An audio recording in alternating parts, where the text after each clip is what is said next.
This program features live coverage of an African safari and may include animal kills and carcasses. Viewer discretion is advised. Good morning, and welcome to the dawn, and welcome to a couple of hyenas that are scrounging and picking up the scraps of a pride of lion that has killed something here in the night. Hello, everybody. It is a wonderful morning to be out and about. It is still raining, but we've got two hyenas. One of them looks like June. The other one I couldn't tell you at the moment, but it's not only me. We're going to have Lauren in the house this morning, looking after the dam camp. Deirdre out in Swalu, Kalahari, as well as Angus out in Ambionpinda. And we're going to have Mike in Pridelands if the rain clears, as well as Dan over in Ambient in Gala. Our plan this morning is just to bumble around, find some tracks and take it from there. Now, definitely something happened here. The lion tracks have come in. Rexon, one of the guys from Djuma, is out and about, and he's been following some tracks, and the lions have gone west. But on that note, we welcome you on board your live African safari.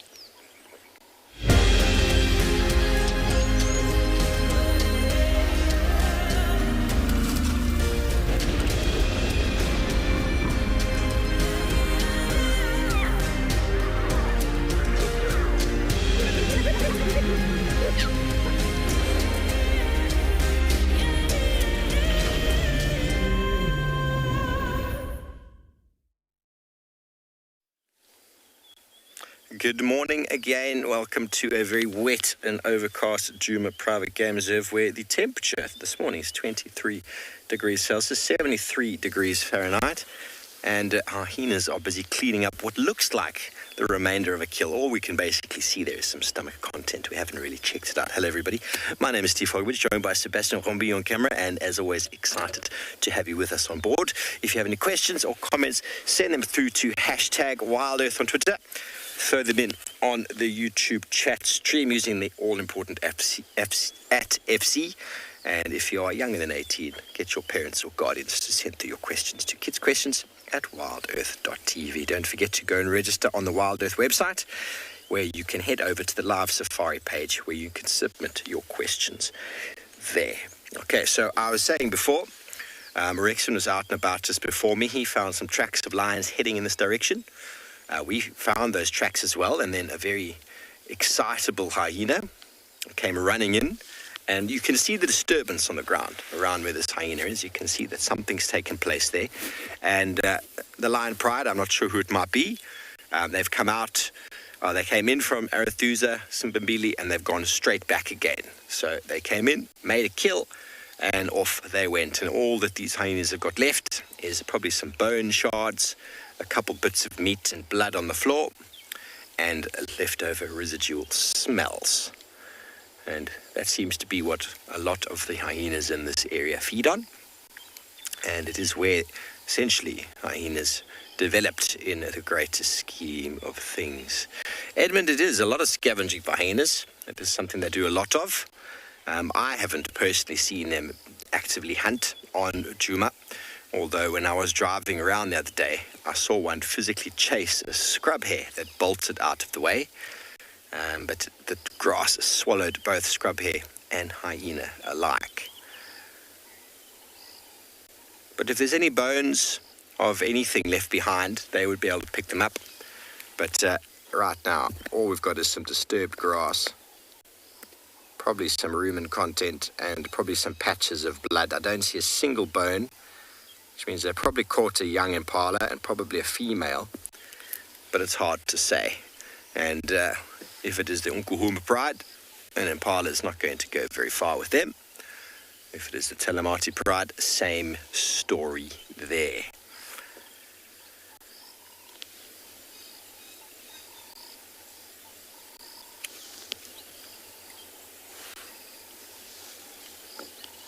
Okay, well, it is raining all over the Lowveld. Let's go and have a look at today's weather forecast.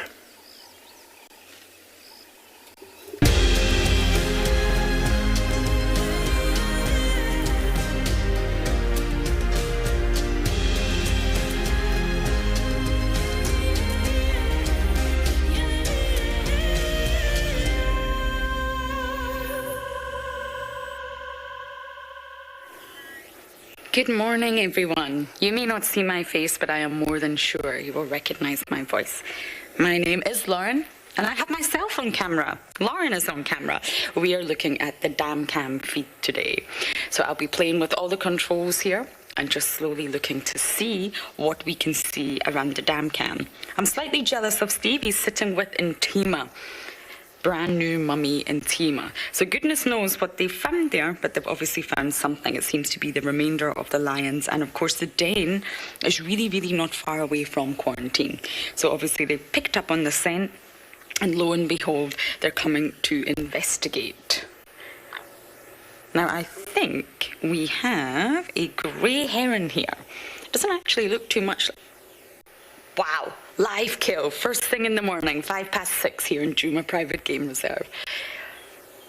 Wow. Now, sometimes when you see a heron from this angle, it doesn't actually look like a grey heron. But if you look at the chest and the neck, you can see those two long black stripes, and that's a real key feature of the grey heron. And they're remarkable birds. You find them all over the world. They're not sort of indigenous to any country in Africa, but they're fantastic. Let's see if we can get a bit of close-up view. I wonder what fish that just caught. Fishermen in the Maldives actually watch these birds specifically to learn from them. Miley, I wouldn't know. You get a different sort of range of fish that you will find in the dams in South Africa. And the larger fish, for example, will be your catfish. They are the ones that have your sort of barbels. Really unique barbels because they're often found in very murky dams where they can't see anyway. So they do have vision, but they can't use their vision. The visibility is next to nothing, and therefore the barbels on a catfish are sensory barbels. So it gives them that sort of really unique appearance, but it means that they can use some specialized sensory cells to, well, find food for themselves. They don't need to rely on their eyesight, which is really, really unique feature of the catfish. But you will also get different types of catfish, mainly the sharp tooth and the blunt tooth and the silver. You can get tigerfish in some of the dams around South Africa. I'm not necessarily seeing this one. You can get Mozambique tilapia. You can get lots of different types of tilapia, actually. You can find mottled eels, African mottled. Oh, another one, another one. Wow. You can also find rainbow killifish. Now, I'm not saying again in this dam, but these are the sort of freshwater fish that you will find in bodies of water all around the African continent. Now, this is going to be a challenge for me as my camera skills trying to follow this moving animal. Highly mobile animal. But you can see how slow it's moving. This is part of the fishing technique. The faster they move, the more disturbance they're going to bring to the water. That water column is then going to trigger off vibrations. You know what it's like when you put your hand in a puddle, or you even just put your hand in the bath. It's going to have that ripple effect. And that's what the fish can sense. They can sense it in many different ways. And as soon as they sense that, they know that there's a predator nearby. He also doesn't want to disturb the sediment too much here. That's another reason that he's moving so slowly through the water. Another one! Sir 50, yes, you're saying they're great little hunters. Although, to be fair, Sir 50, they're not actually that little. They're quite big birds. They can almost reach 100 centimetres tall, and they come in at 1.5 kilograms. But yes, you're right. They're incredible hunters.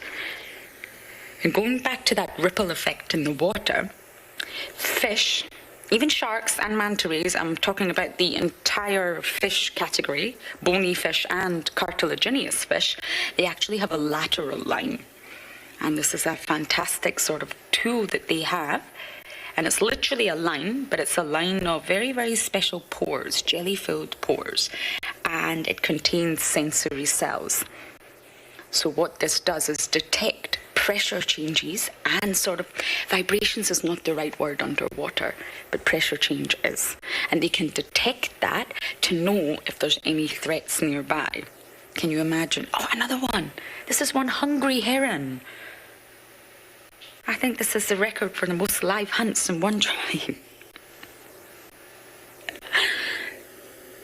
So when we talk about senses a lot, I always say that humans say we have sight, smell, taste, touch, and hearing. But then you think of a fish, they have something called a lateral line. It's a system. And it's very, very unique to aquatic organisms, something that we can barely even begin to get our head around. And those specialized sensory cells are actually called neuromasts. And that's how they're able to survive underwater. Okay, so I'm going to practice my camera skills here on the dam cam, and for now, we're going to send you across to the beautiful sunrise.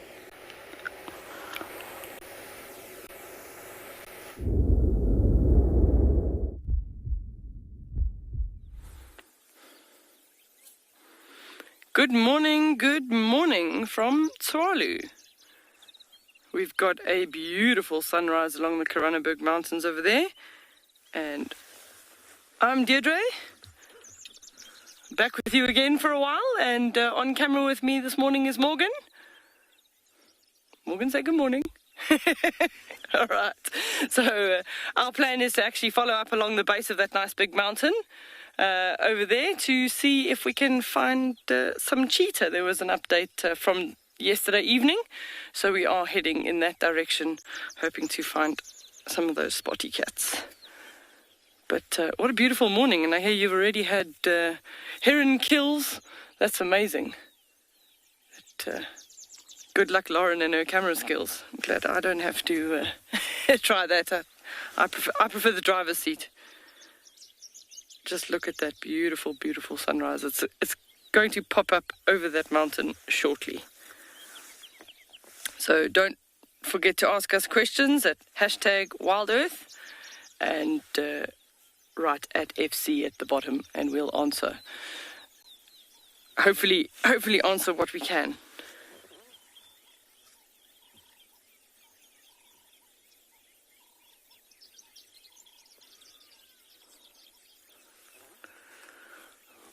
Bridget is commenting, beautiful Tswalu landscape, absolutely. I just can't believe the change in the time frame with all those volumes of rain, and literally from the winter season when it was just red soil to the grass cover that we're seeing now. And it's a few more months and it'll change back to that. It's just absolutely stunning. There you can see some of that iconic Tswalu red soil.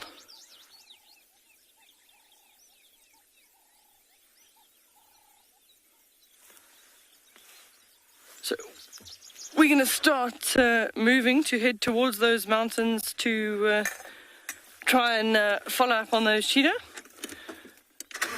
So join us. We're going to just pop over the dunes here, and there should be some actually quite scenic views as we go down and over the dune. You can see the nice blues and pinks on the western horizon there.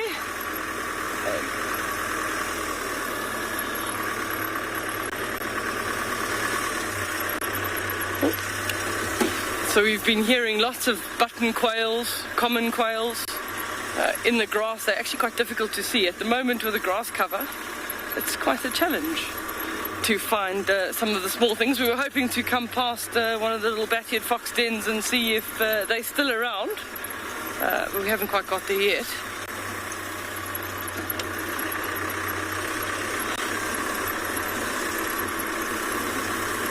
So in these dune areas that we drive through here, we're generally tending to look for eland, gemsbok, sometimes even the little steenbok, but we don't really manage to get them on camera too often. They're too quick. They dash off very quickly. And yeah, even the sometimes if we're lucky, a red hartebeest. We haven't seen one of those for a while. And lots of the animals have got small ones as well. We've been seeing some small wildebeest, there's some ostrich running on the dune there at the top there. Morgan, you got them? I'll just stop for you. You can see the nice little silhouette there of the 3 ostriches running. That looks like, at this distance, it looks like all females. I'm just trying to see with the... No, it doesn't. I can't actually see the colours properly. They're quite far away from us. So 3 ostriches, we'll go with that. I'm not going to stick my neck out. At least my neck's shorter than theirs. And guess which ones. I can't see them. They're just a little bit too far. So that's not uncommon to see as a group of ostriches together.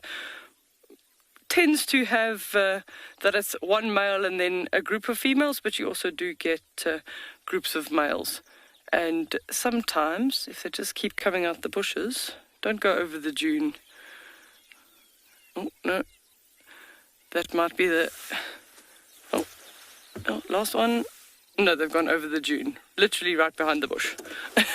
I was going to say you can see a dominant male ostrich generally if they have their tail up.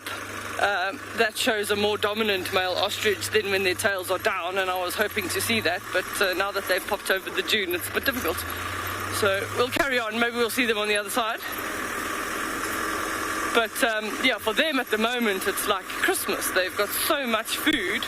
They're eating lots of grass, beetles, insects. It's sort of such a wide variety diet if you're an ostrich.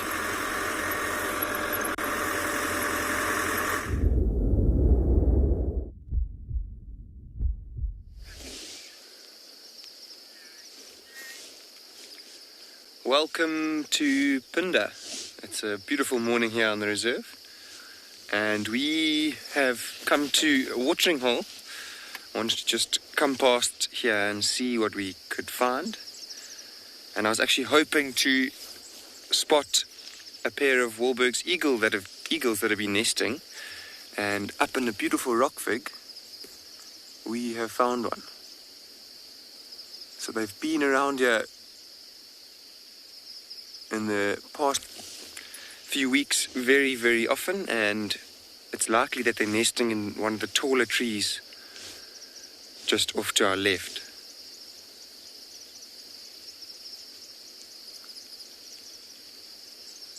Some things to look out for when trying to identify a Wahlberg's eagle. You'll notice that when it does turn its head there, you can see there's a slight crest at the back of its head. And one of the things that does help you identify it as opposed to some of the other brown eagles. It can be quite tricky.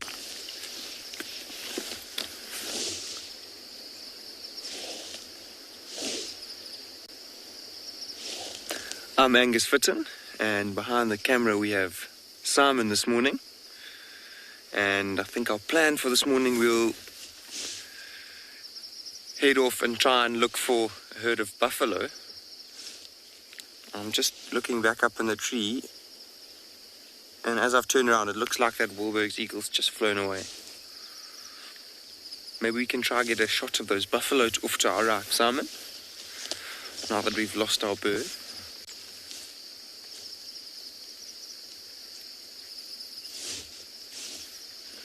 You can really see there's beautiful scenery. There's also some clouds that are just starting to lift. It was quite a cool, misty morning. But I presume that later on today it'll be very, very hot.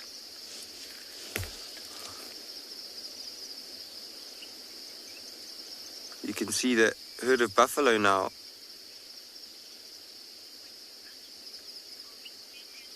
And they just seem to be grazing in the open just behind some fever trees.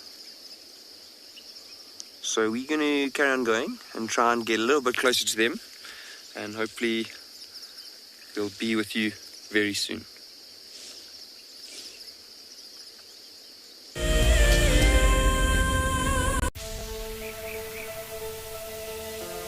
How insane is that animal? This is out of this world. Fantastic. Good, Mama. Wow, what a way to start off. Just such an incredible privilege to be out here. It just keeps on delivering. There you go, there you go. Heart is pumping right now. 3, 2, 1. You are live, you are live. Look at this, everybody. We've got a live kill.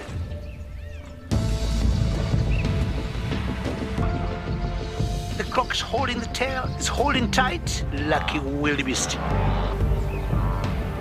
There's nowhere to go. This is a disaster in the making. making?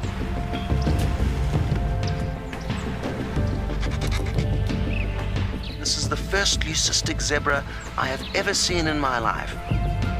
Oh, here comes a lion. Run, little guy. Go on. Something that I have never seen before in my entire life that you are now watching live. My heart is in my mouth, everybody. Look at this. It's gonna make it. It's going, it's going.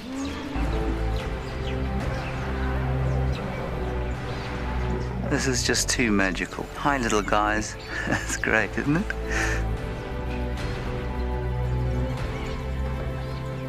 Has it just pretended to be dead? That is the coolest thing I've ever seen. Look at that. Scuba Steve has got a friend. You've got a friend in me. It couldn't be a better morning. This is just too special. Oh my goodness, we've got a turtle. How epic is the fact that we're coming to you live from the Chobe River? It's the most incredible feeling to be here. This is live and we're in Rwanda. This is a very, very different adventure, charged with emotion. Look at that little zebra about to be born. There's the head. Oh, you clever mare. Well done. I did not think I would ever face my fears like this.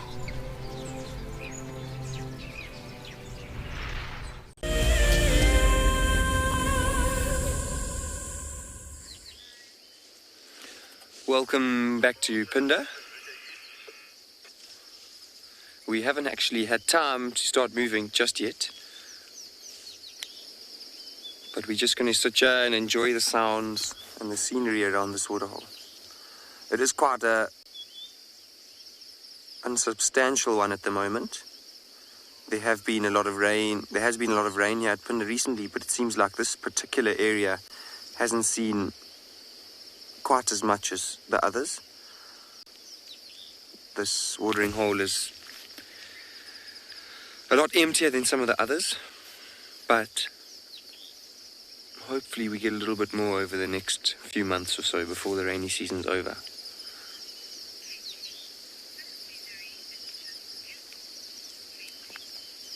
Katie, you are right. The scenery is gorgeous. It is probably one of my favorite places on the whole of Phinda, just because it's so open and it's very, very special to be in a reserve where there's so many different types of habitats.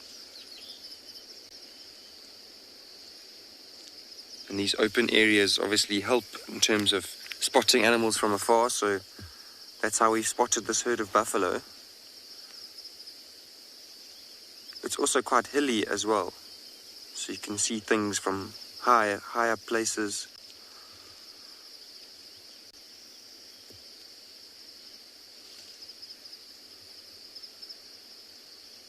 It looks like those buffalo are just grazing, and they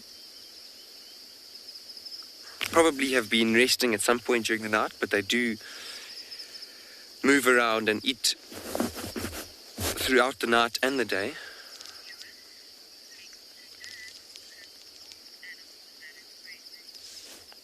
So as we watch these buffalo graze, we're going to send you over to Dan, who has another grazer.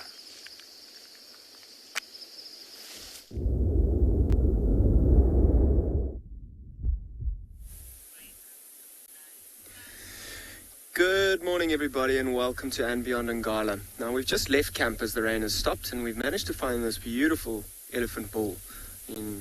Before he ducks behind the bush, have a look at the size of his tusks, particularly that left one. Look at the curve in it. It's quite amazing, actually. He's got some incredible genetics, some really beautiful tusks, and they will keep growing as well. Look at the size of his head. Super tall. I mean, there's no other elephants to compare him to around, but he is very, very tall, almost standing as tall as those bushes and those trees around there. Very happy this morning, just moving through the grassy area, feeding on some grass, dropping the not so palatable pieces. Just keeps going. But good morning, everyone. I'm Daniel Fisher, and on camera this morning we've got Odie. So it was raining a little bit this morning, and the rivers come come up quite a lot, so it's a bit tricky to cross it in certain areas. So I'm going to carry on heading, looking towards that den site of that lioness and her 3 cubs. I'm wondering if she hasn't maybe made a kill around there, and maybe she's encouraged some of the pride members to come through that side. But for now, let's spend a bit of time with this elephant bull, having a look at what he's doing. I mean, he initially started underneath the marula tree, picking up the marula fruits, as lots of the elephants do. Let me try to just roll back a little bit so we can have a look at his tusks again. Let's see if he's doing a really good job at keeping it in frame. This should put us into a position. A little bit more. Let me just keep going a little bit, because it looks like he's going to keep walking as well. That's happy there, Odie? Cool. So very relaxed, just moving super slowly, feeding on this amazing grass that's around at the moment. He's moved from that marula tree now to feeding on grass. There's so much moisture as well in the grass. He's probably not even going to have to go and have a drink at any point today unless it heats up significantly. There is quite a lot of bad weather and some rain forecast as well, so we'll keep an eye out on that. Listen to those ears. I mean, they're huge, and you see how they flap like that? I mean, particularly this ear that's closest to us. I mean, he's quite a big bull, and that's something that you can look out for. There are other things to look out for when trying to ID. Matthew, this is an incredibly beautiful elephant, and I haven't seen him, I haven't been here for quite some time. I haven't seen him around on the property, but his size is one to remember. And also, if you have a look at his ears, I mean, he's just turned away now, but in his further ear, there's quite a significant little cut. Even on this closer ear, you can see right along the edges, there are these small little cuts and little flaps of skin that are flapping out.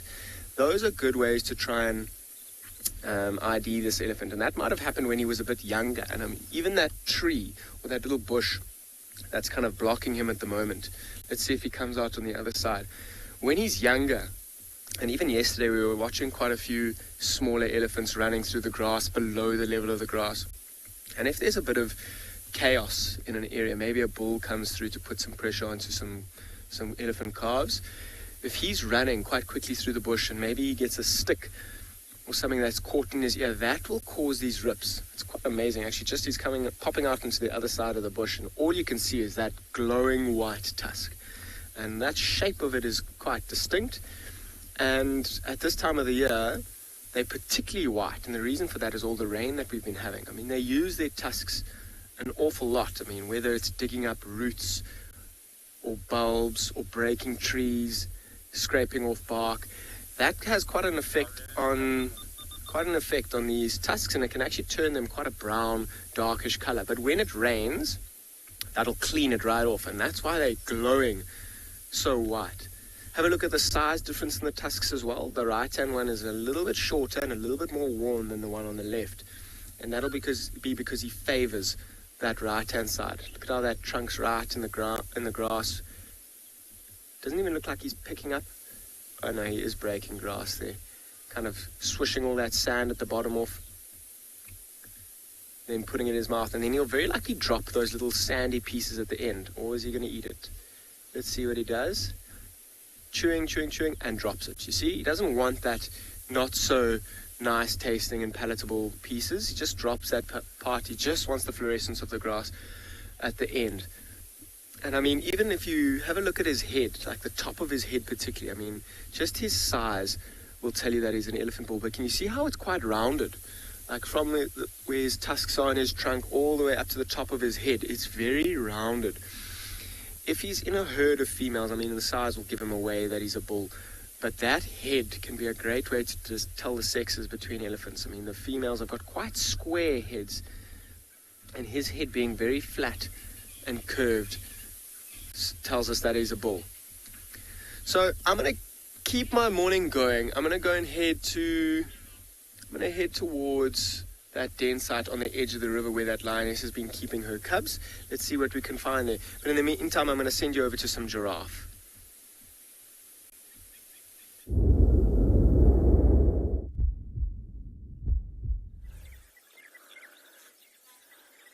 Welcome back to Tualu. So we found 4 young male giraffe here in the dunes. They've just been having some breakfast there on that camel thorn tree, and now they're just just walking slowly to the next one. So they're all male, and they're all actually quite young males. So, interestingly, the two on the far left, if Morgan pans to those two, those two, they might think about a little bit of a fight. There was one he was sort of pushing a little bit, trying to see if the other one would be responsive so that they could have some fighting practice, but the other one just ignored him, so he walked away. But it's so nice to be able to see a giraffe all the way from its head to its tail at the moment, even its toes.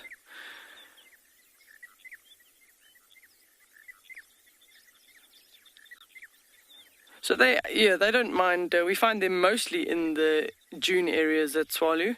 They'll move between the beautiful camel thorn trees as well as the grey camel thorn.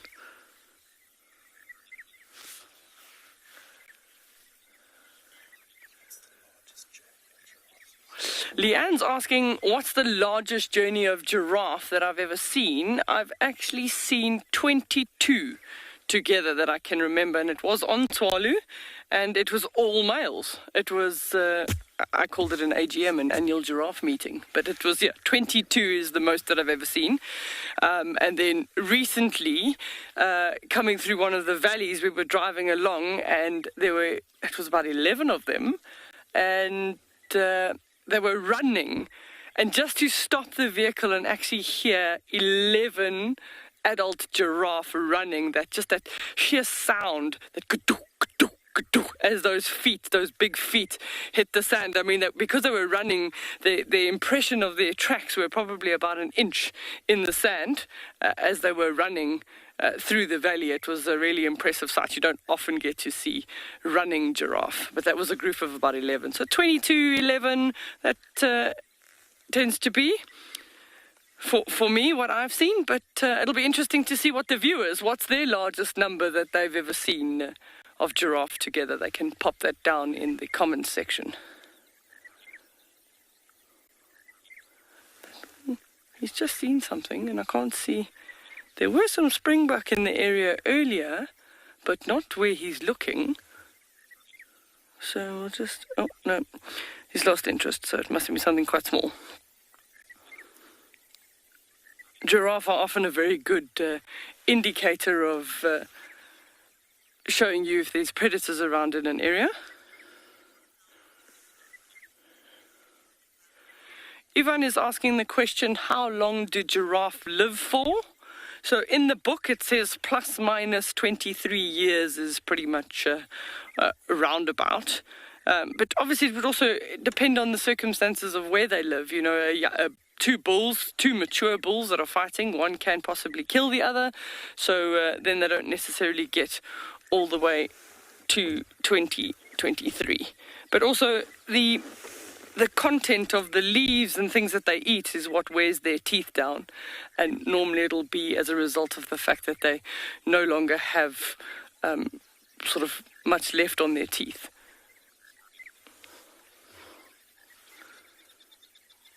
I wonder, do I need to... Yeah, you still got them. So just watch the way they walk. 2 left legs, 2 right legs, 2 left legs, 2 right legs, which is generally very different compared to the way other animals walk. But when we talk about running giraffe, they'll run 2 front legs, 2 back legs, so their back legs almost overtake them. And it's a huge stride that they have when they are running away, so they can move quite quickly if need be. I'm just going to go... We're going to lose sight of them just behind a bush. I'm just going to go forward for you, then we can carry on having a look at them. So Janet says she's seen 20. That's awesome. 20 is also a really, really good number.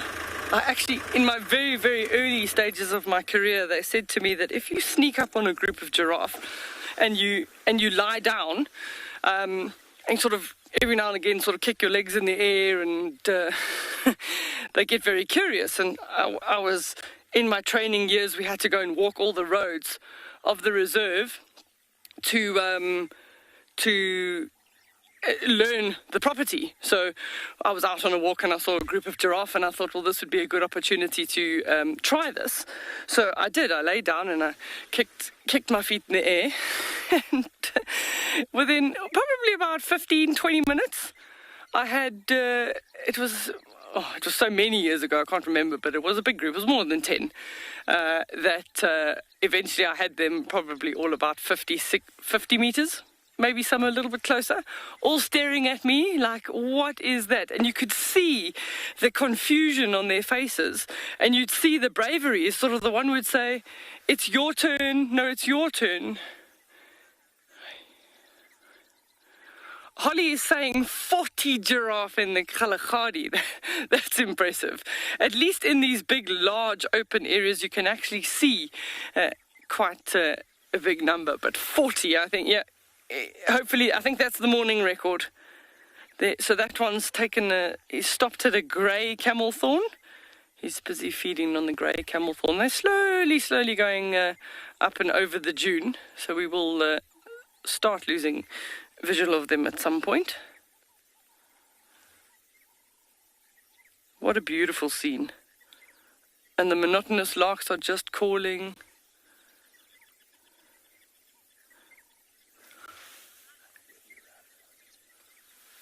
So as they go over, we're going to go and continue searching for our spotty cheetah.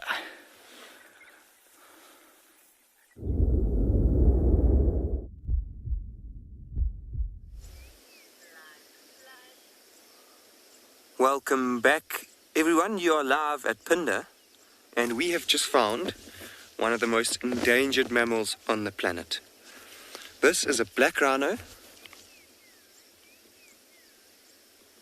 And we've got a beautiful view of it. We're on a hillside just above it, so it seems to be quite relaxed. Probably doesn't even know that we're here. Usually they're very, very shy. And obviously we don't want to get too close to it because it's likely that it might run away. It looked like to me earlier that it was scratching, but I actually don't really see a scratching post. It was swaying back and forth. So let's just watch it for a little bit longer. See if it carries doing that. It was quite strange. You can see on its side there's a big circular area that looks quite raw. So often with black rhino, especially here in Zululand, you'll find that there's a type of parasite that often attaches itself to their skin on that part of their body. I'm not exactly sure what it is, but I'll try and find out a little bit more about it. You can really see now the difference between a black rhino and the white rhino that we saw yesterday afternoon at Phinda. If you look at his lip, you'll see now that he's facing us, it's got that very triangular shape. Almost looks like a bird's beak.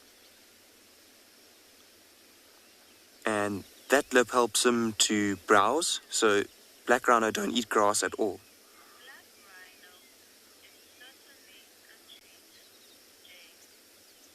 Jane, you are right, this is such a treat. We don't get to see them very often. I mentioned how endangered they are. So obviously they're difficult to see out in the wild.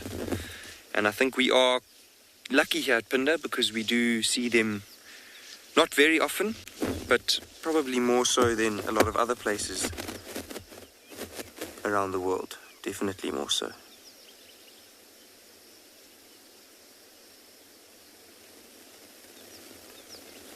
So you'll often find black rhino on their own like this. This one looks like a mature male, so he's probably territorial. And this is likely the area that he would patrol and prevent other territorial males from coming into. You can see that this kind of habitat, you see this grassland mixed with small shrubs, is perfect for them. These types of shrubs are... Oh, he's scent marking there, so I mentioned territorial. Did you see that spray that he just shot out? That's typical of them marking their territory. It's not really typical behavior of him doing it though. Usually they scratch the ground first. He didn't seem to do that. and then they'd spray their scent on top of it.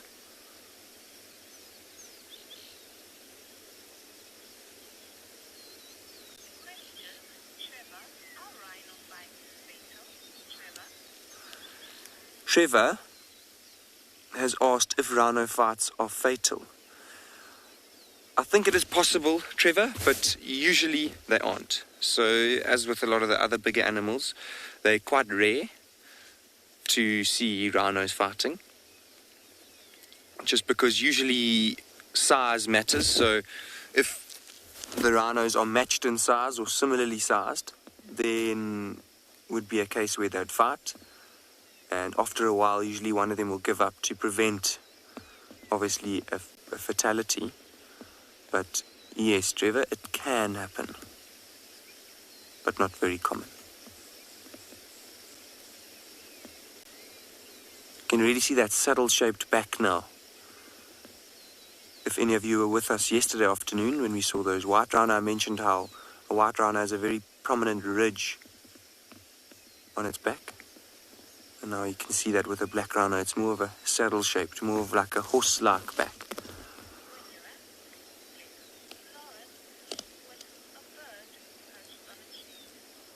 So, we're going to send you over to Lauren, who's found a bird perched on a tree.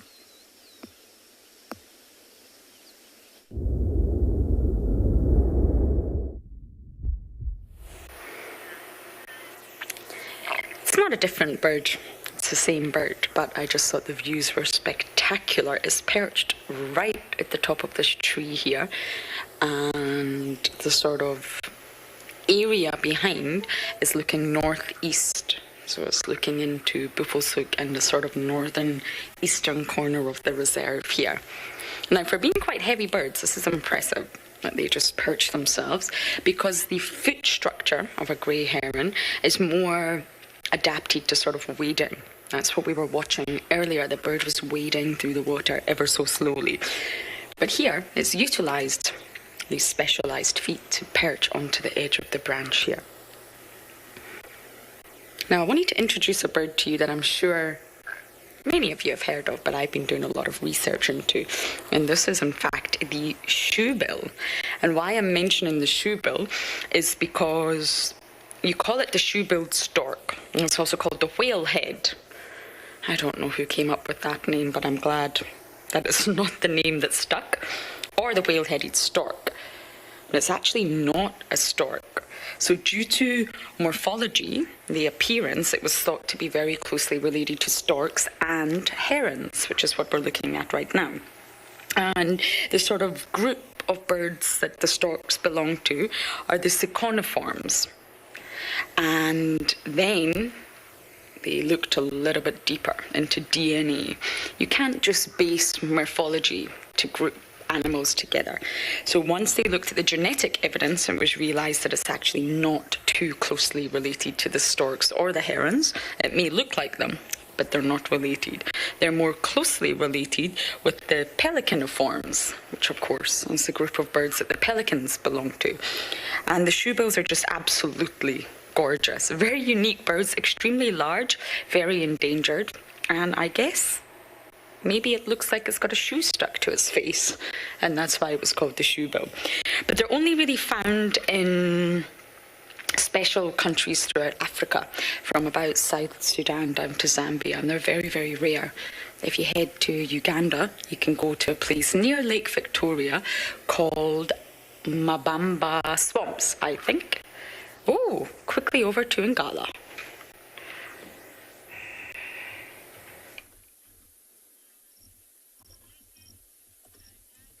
Welcome back, everybody. Now, I've just come to that spot where we were yesterday, where that lioness was, and I could hear the suckling. And for the first time, I've got a little view of this tiny little cub. Oh, look at its head, just popping over the grass. I've kept my distance now as well, just to try to give it the benefit of the doubt. It's still super young, around 2 months old. Look how inquisitive it is, though. Look at that. Looking around. There's another one that's in the road, one of its cousins, and it's behind the bush for now. But I wonder if there isn't maybe a carcass around here that maybe the mother of that small little one has got. Actually looks like a second one might be popping its head up on the right-hand side. So if the mother has caught something and hidden it here, that'll attract the rest of the lions or the rest of the pride to come through. Oh, is it going to come down the bank? Oh, there's definitely two. This is going to be awesome if they do come down. It's early in the morning, they're wide awake, and I'm sure quite playful, particularly with that older cousin. That older cousin might start to want to play with them, but mom's going to be very cautious. I mean, at that size, these cubs are incredibly vulnerable. Odie says you can see 3 of them. Let's see, I mean, look at this steep slope there. Looks like they want to come down. Oh my goodness, here they come. Showing themselves amazingly. Look how small they are. Look how full their bellies are as well. That's awesome. Full of milk. They're not quite eating meat just yet. Mom will be starting. Oh, there's the third one as well. This is insane. This is the first look at these little ones that I've had. Yesterday I just heard them. But this is quite amazing. That one looks like it's already got quite a significant scar on its back. Sorry. It does. Looks like it's got quite a significant scar on the back. I mean, that'll be a great way to ID that little one. It will probably be like that for a long time. I mean, there is a good chance as it grows up. Look at it playing with the sticks. Look at how the black ears and even that black tip to the tail stands out so much. You'll see when mom hides them in these thick bushes, they'll try and avoid showing those. This is quite incredible, isn't it? Coming down that steep bank early in the morning. I'm sure mom is lying somewhere close by, giving them the confidence to move around quite freely. I wonder if I can edge forward a little bit to get that bush out the way. And I'm going to do this as gently and as cautiously as I can and watch their response. At this age, they can be quite nervous. They seem to be quite confident though. They seem to be exactly where they were. Oh, there's mom. That's why they've got the confidence that they do. Let's just stop here for a moment. Look at that. So that one tried to go back up the bank. This is quite an amazing sighting. Super playful. And they only really come out and do this when mom's around at this age. Otherwise, they lie dead still, hidden.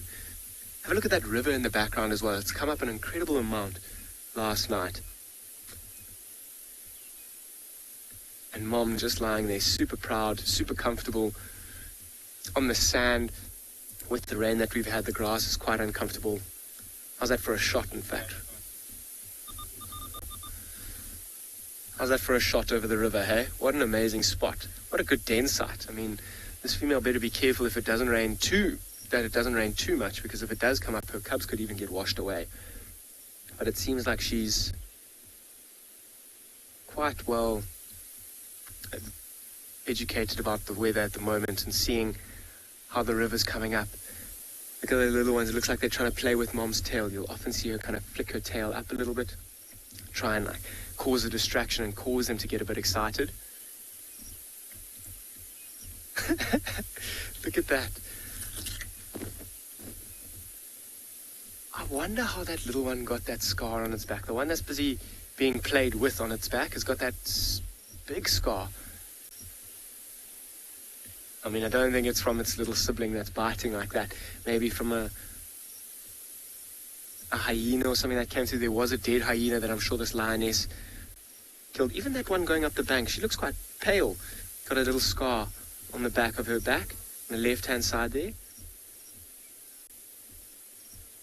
Aren't they just the cutest little things? Super playful. Look at the one's head closest to us as well. Can you see it's almost got like spots on it?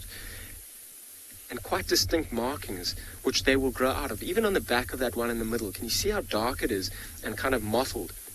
That'll help blend this lion in and kind of break its shape up in the thick bushes.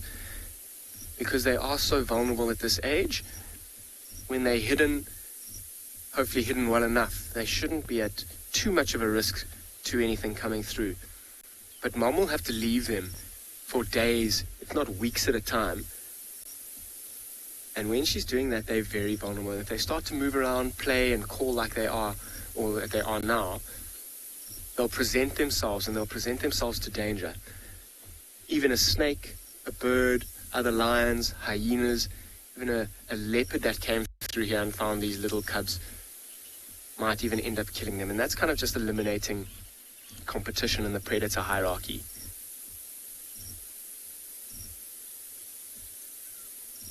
They're kind of just using all this excess energy that they've got as well at the moment under the watchful eye of mom. I mean, you see how full their bellies are as well. I'm sure they've been suckling already a large portion of the morning. You see how heavily mom's breathing as well. I'm sure there's food not too far away, or at least she's eaten last night.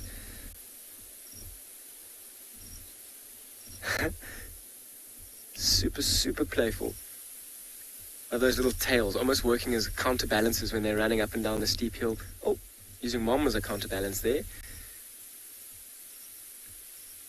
She's not worried, huh? She's very happy. I think the cubs are even happier. Look at that little grooming. See how she kind of put her mouth around it? You'll see if she needs to move them, particularly across the river. I think the river might even be a bit full. If she really wanted to, she could get them across. But she'll pick them up with her mouth very, very gently and transport them like that. That one's gotten over the bath time. The other one that's just popped out from the right-hand side, been adventuring. It looked like it walked down towards the river a bit there.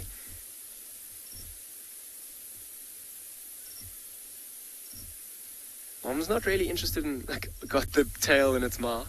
Look at the tip of the tail. It's almost as big as that little one's head, matching the back of its ears perfectly. You see there, Mom's flicked it up a little bit, maybe. Oh, there we go again. I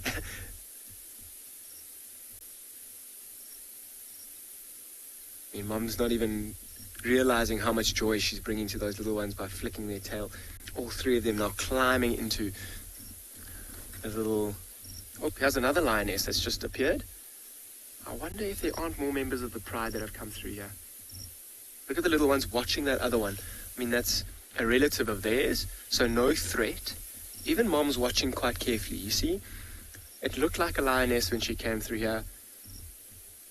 Looked like an older one as well. If it's one of the maybe older cubs as well who wants to get in on this playtime, Mom will very likely stop it. They can be a little bit rough.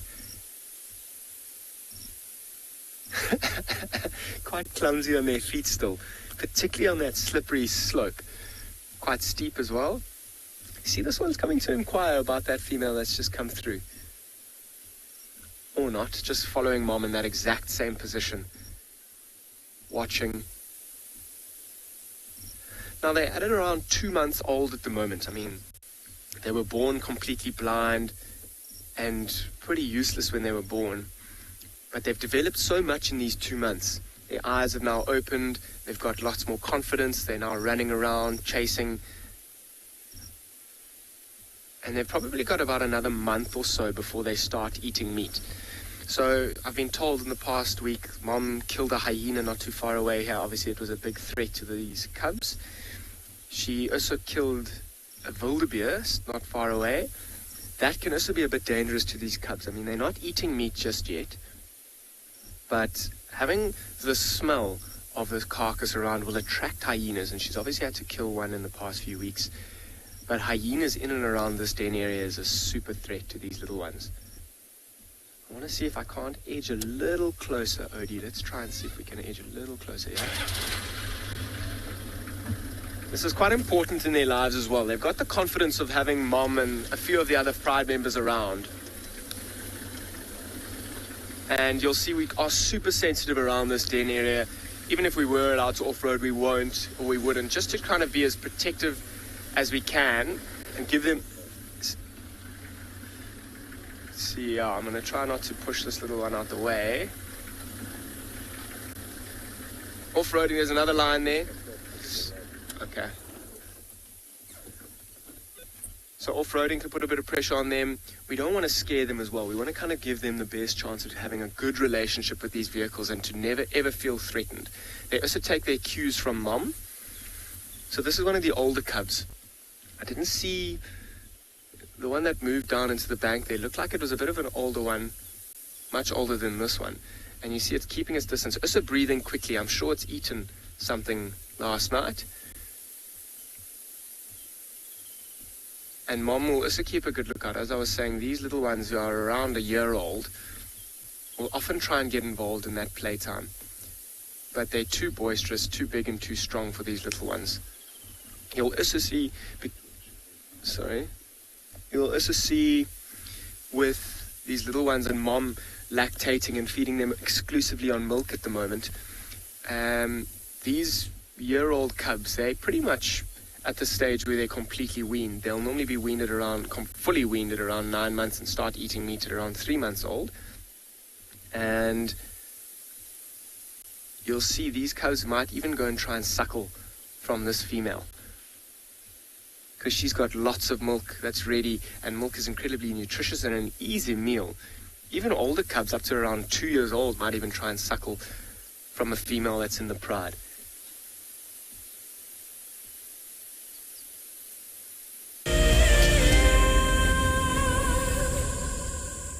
If you love to watch Wild Earth, then we are inviting you to join our Explorers program.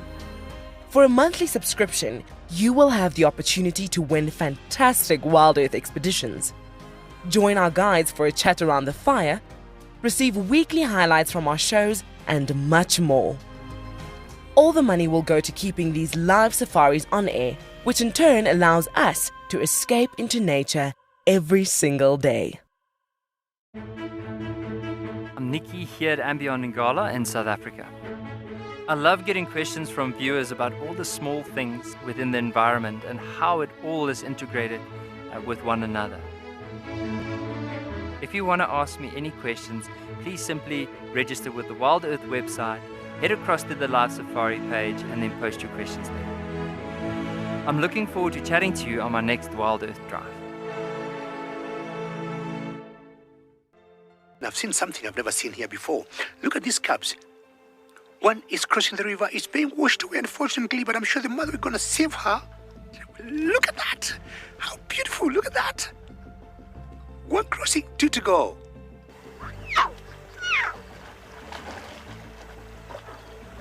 How cool is this? Expect the unexpected here on Wild Earth daily.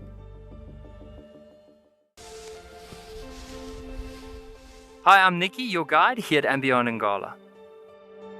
So my favorite animal in the African bush definitely has to be the zebra, because like people, with our fingerprints, every single zebra has a different stripe pattern. And, of course, a group of zebras together is called the dazzle. How unique is that? Come and join me or one of my colleagues here in Ngala for a sunrise and sunset safari on Wild Earth. Something very, very interesting. I didn't plan this, but this is a scene rarely seen. This is what we call a journey of giraffe. So beautiful.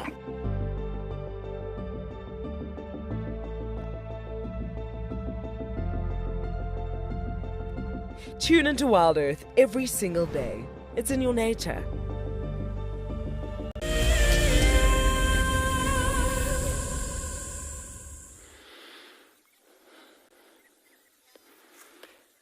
So the question is here this morning, who done it? When we were driving past those giraffe, when we'd left them going over the dunes, we had this whiff of dead animal. So popped out the car to come and have a look, and then we go through an investigation. Now we want to figure out what killed it, or did it die of natural causes? So there's 2 options here.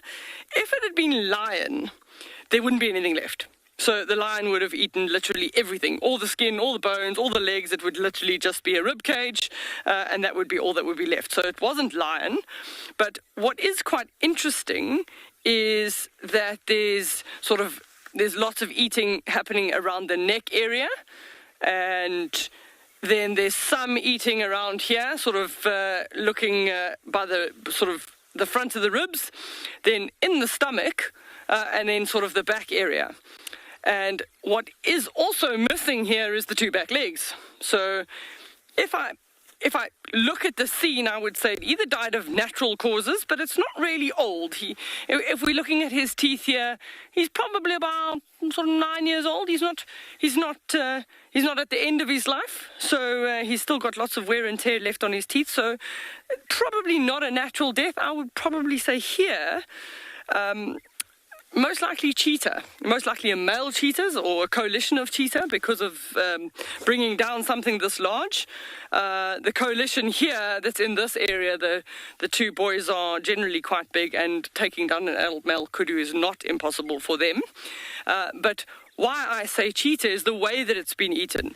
They start generally at the rump area and then try and get into the organ area. And if they have eaten enough that they are so full, they'll actually get up and move on.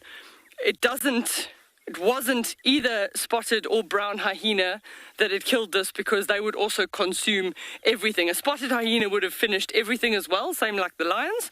But the brown hyena is most likely come along and taken the back legs as takeaways. Both of them have been chewed off the hip bones here, and there's lots of chewing going around here. So I would say that the brown hyenas have taken pieces. So why are there no vultures is the question. I'm sorry I didn't get the name, but they possibly haven't seen it. This is maybe, looking at it, I would say maybe 1 to 2 weeks old, not more than that. And it wasn't in the very heavy rains, because as soon as you have very heavy rains, then you have a lot more activity and the skin softens, that they'll eat it. And there are numbers of vultures in the area here, but not large numbers that they actually find every carcass. We definitely see signs of jackal that have been here, but certainly no, the vultures haven't been. But what you may find is when we have more rain, that skin softens enough, then if a vulture is flying by, it'll stop to eat the skin. Sometimes it also depends on if you have the variety of vultures. So we tend to only get the white-backed vulture here and the odd lappet-faced vulture. For all the vultures have got different beaks, and with having a different beak, you have a different adaptation. So the hooded vulture with the long sort of pointy beak can get in between the bits and pieces. The lappet-faced vulture have a much bigger beak. They can rip at big chunks of meat. So yeah, I just don't think that the vultures have found this one. Shame. Rest in peace. The hooves have actually been taken as well. That's probably something like a jackal or hyena. They like that, basically gelatine in the hoof. They do take that.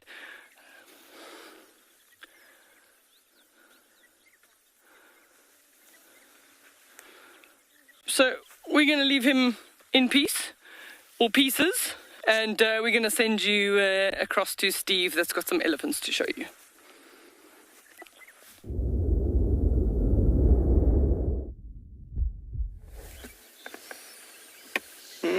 Welcome back to Joom, everybody. I don't know if you were aware, but Deirdre and I used to work together at Singita years ago. Long time ago indeed. And well, we found some elephants. We've done a big loop around, and we found a couple of male lions, but we weren't in an area of broadcastability, unfortunately. So we've moved back a little bit closer in, and now we've got ourselves at least one female over here. There's a whole herd of them scattered through the thickets around us, yeah. This female's got a calf, which was visible a moment ago, but the vegetation is very dense.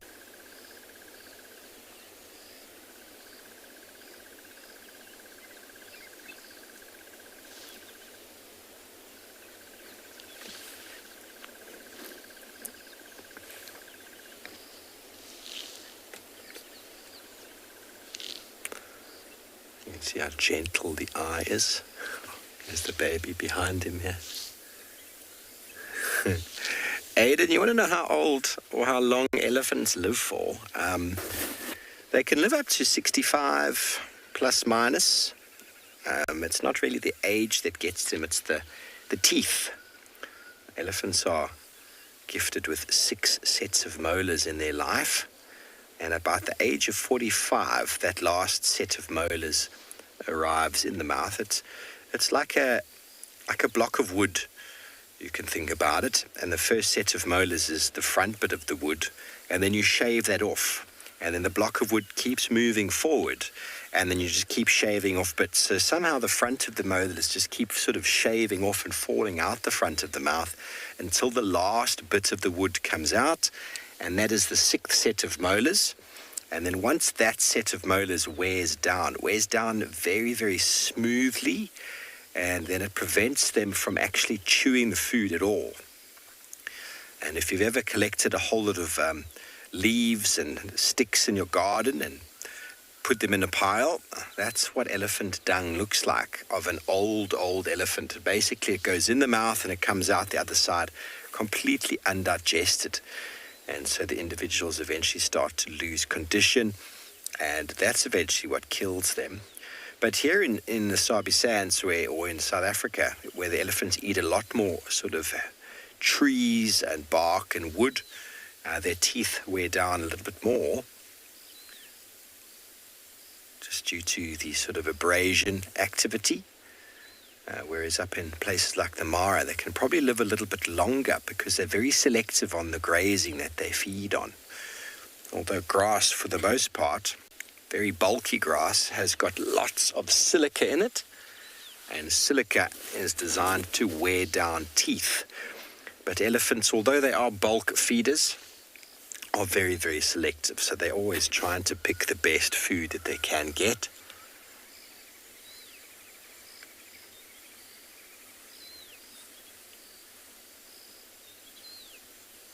So long-livered animals. Little youngsters using mum as a scratching post there.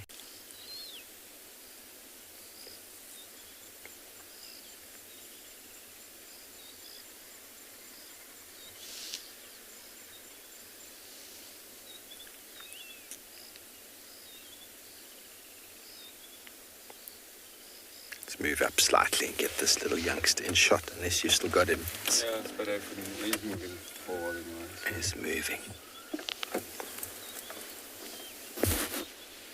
Very good. Well, we're going to try and get you a better position with these elephants. Meantime, we send you back up to Dan with the cuddle puddle.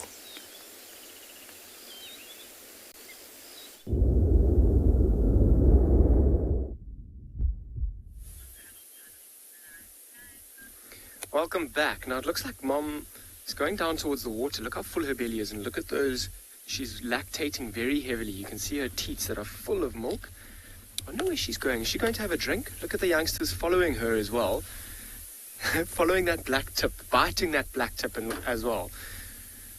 Just showing us exactly what they're following, and you'll see it in the long grass. That black tip is so obvious to them. It stands out incredibly. She's trying to find a good place. Looks like she is going for a drink. As I said, particularly once you've eaten quite a lot, you can develop quite a thirst.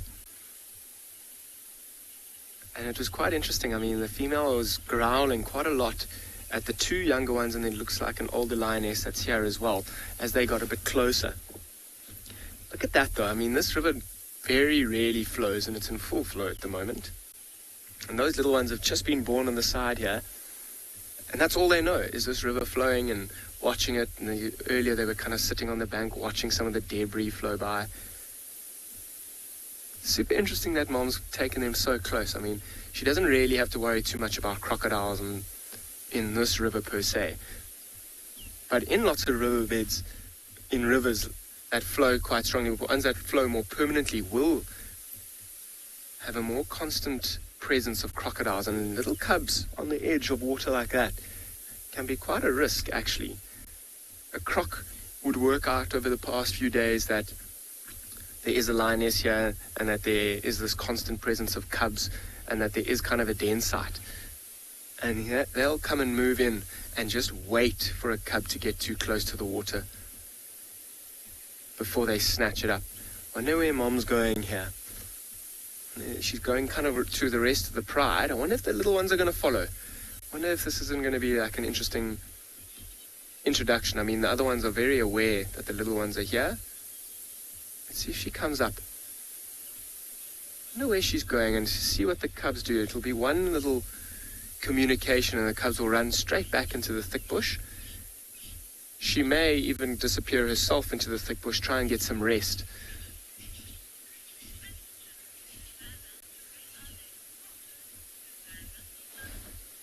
Susanna, if I understood correctly, where are their spots?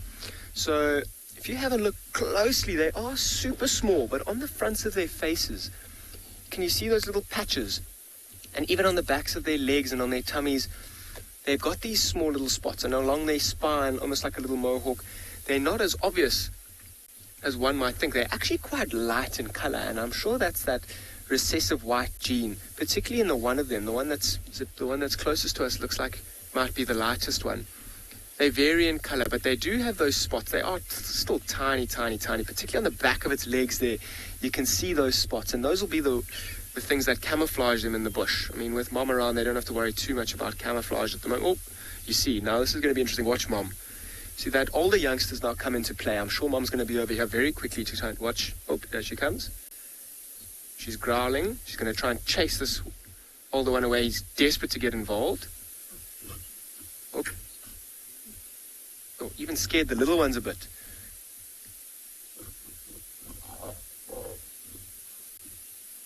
Look how submissive that little one's being.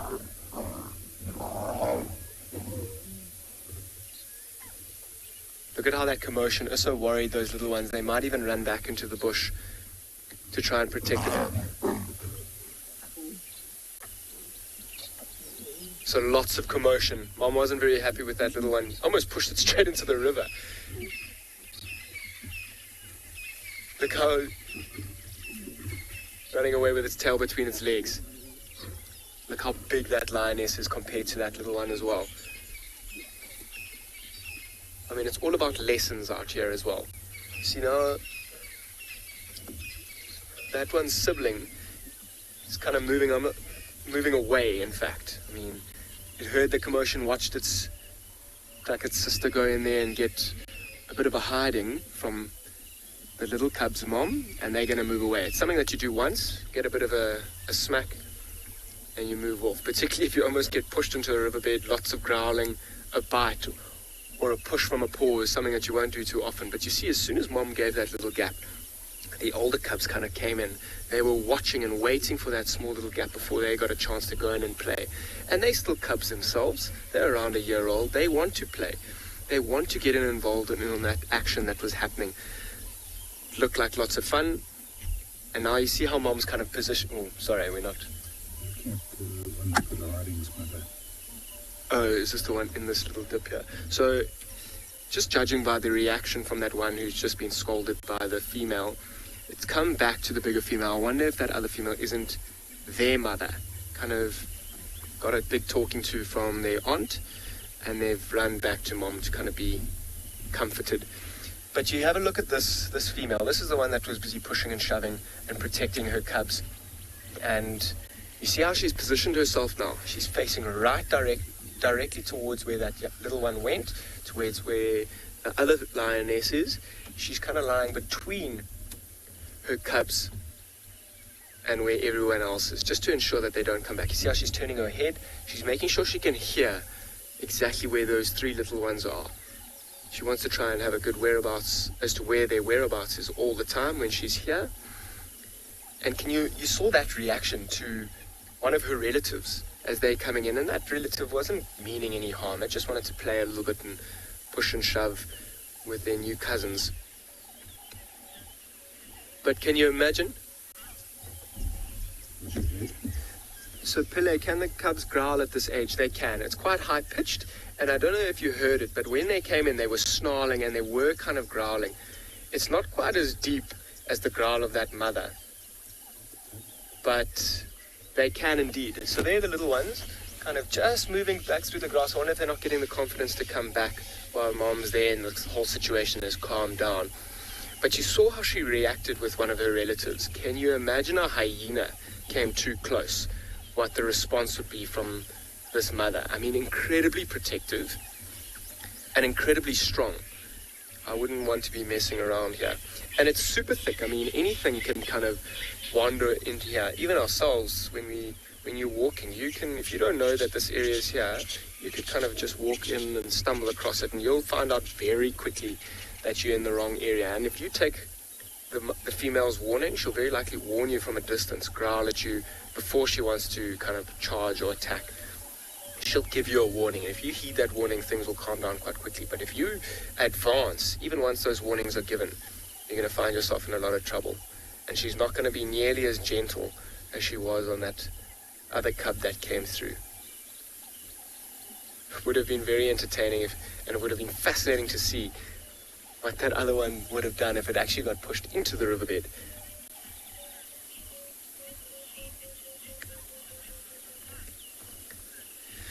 So Kirsty, when will she introduce them to the rest of the pride? As you can see here, they have been introduced to a few members of the pride, and they're aware that they are related and they're no threat, and that one day they're all going to be moving around together. It all depends on the cubs. Okay, here they come back. Yeah, they come back. Oh, straight back onto mom. So at this age, they're still very vulnerable. You see how they're even still quite clumsy, walking over mom's legs and running down the hills. They can't really keep themselves up properly. They're still super playful. But in the next month or so mom will then start introducing them and feeding them meat. And she'll go make a kill, she'll come back to the den site, collect them, and then take them towards the carcass. The problem with introducing them to the pride too early is that they can't keep up. So the pride can move. So there was a little growl, I don't know if you heard it. So when the pride's moving, and they can move many kilometers in an evening, the whole pride will try and move together, but the little ones can't keep up. They just get too tired, and actually if they fall too far behind, they can become quite vulnerable. So mom will try her best to keep them away from the pride, actually for as long as they can. If the pride is close by, she might take them into a carcass and slowly bring them towards everybody else. But until they are completely confident on their feet and actually capable and fit enough to move several kilometers in an evening or in a day, which might be anywhere up to around 6, 7, 8 months old, they will start being introduced, particularly if the pride is around at around 3 months old, when they start eating meat. But very good question. Look at that, we found a little chew toy in the tail. I just love how big that black tip to the tail is. We look at those parts of the lion so often, and it just gives you a kind of idea as to how small that cub is. And you see how it's kind of like pulling at the tail, using its 2 front paws to hold it, and then pull at it. These are skills that it's learning. I mean, you'll often see lions around carcasses trying to like pull, particularly leopards actually pulling fur and skin away. Now you see how it kind of like puts its whole body over mom's tail, then picks up the end of it with its teeth, holding on tight as well, hey? That's quite important to developing the muscles in this lion's jaw. And even its feet, I mean, you see how it kind of leant back on its back feet? So Claire, is it not painful for mom? Not really. I mean, she's a big, strong, incredibly tough lion. And I mean, this little cub has got tiny little teeth and hasn't got much jaw strength at the moment. But even as they get bigger and older, they'll start playing with each other quite aggressively. Even that older cub that was there earlier, when it's playing with its sibling, you'll see them biting each other, and it won't be hard. It's kind of like, I don't know if you've got pet dogs at home, you know, when a little puppy's biting on your arm, it's not painful. They're just kind of feeling more than anything. Sometimes it looked like in that particular case that when that cub was holding on quite tightly, it was biting hard, but at such a young age, it hasn't got the jaw muscles and the strength to really inflict pain on mom. That tail as well is quite a lot of hair. There is obviously nerve endings closer to the end, but she's not too worried about her little cub. She might even endure a little pain to allow this cub to develop, learn, and develop those muscles. Let's see. It looks like one of the lionesses is up as well in this little... Nope, she's just moved positions. She hasn't gone anywhere. And mom wasn't too worried either. She didn't even give a little snarl or a growl. The little cub, however, watched very closely. I mean, I'm sure this little one is so fascinated by the other lions, wants to get involved, but they can be a little bit too rough. But it's amazing to see the protective nature of that mother. She went away, try and get some rest. I'm sure she's been I mean, you can see how this cub is watching so closely, biting on might bite on that stick. But mom kind of, I'm sure she's been exhausted feeding the cubs. Looks like she's eaten last night. Maybe she made a kill. So she's tired. And I mean, this is the time of the day when lions are generally trying to rest. But she can't get too much rest because she's keeping an ever watchful eye. So moving away and trying to take that extra little nap put her cubs at risk. Not really risk because it's their relatives and the rest of the pride who came through, but just that small opportunity those other cubs took to come in and start playing. So mom's got to be ever watchful and ever present, in fact, which is exhausting. I'm sure there are lots of mothers out there who can relate to that.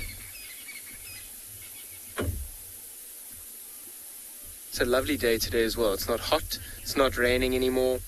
See how she's panting, super proud. That little cub is watching. I wonder if this isn't one of the more confident and brave little ones. The other two are still hiding from that little commotion and that little fight.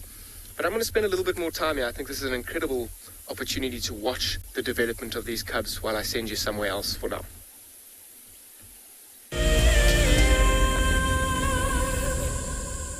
Imagine having your own secluded African bush home where you and your friends can enjoy the ultimate safari experience. If you sign up to be a Wild Earth Explorer, this could become a reality. Tumbeta House is located in the heart of Djuma Private Game Reserve, the home of Wild Earth. You could win a chance to stay at this intimate wilderness retreat, offering you the rare and highly sought-after privilege of your own home in the bush. The prize includes 3 nights for 6 people and includes daily game drives, a chance to see the Wild Earth camp, and have dinner with one of our guides. Sign up to be a Wild Earth Explorer before the end of February 2021 and you could be heading to Djuma, the place that we call home. Available dates are limited, so terms and conditions apply. My name is Ross and I'm a field guide at and Beyond Pinda Private Game Reserve. I love getting questions from guests on Wild Earth because I love sharing and learning information about nature with new people, and it also makes me feel like you're all joining me in real life. If you want to ask a question on Wild Earth, then you need to register on our website. Once registered, go to our live safari page and submit your question below our live feed. There is clearly something in the vicinity around you that's drawn their attention. Yes, that meerkat in the tree is just the coolest of cool meerkats. But watch how he battles when he comes down. That would be like me climbing a tree, just better. Expect the unexpected here on Wild Earth daily.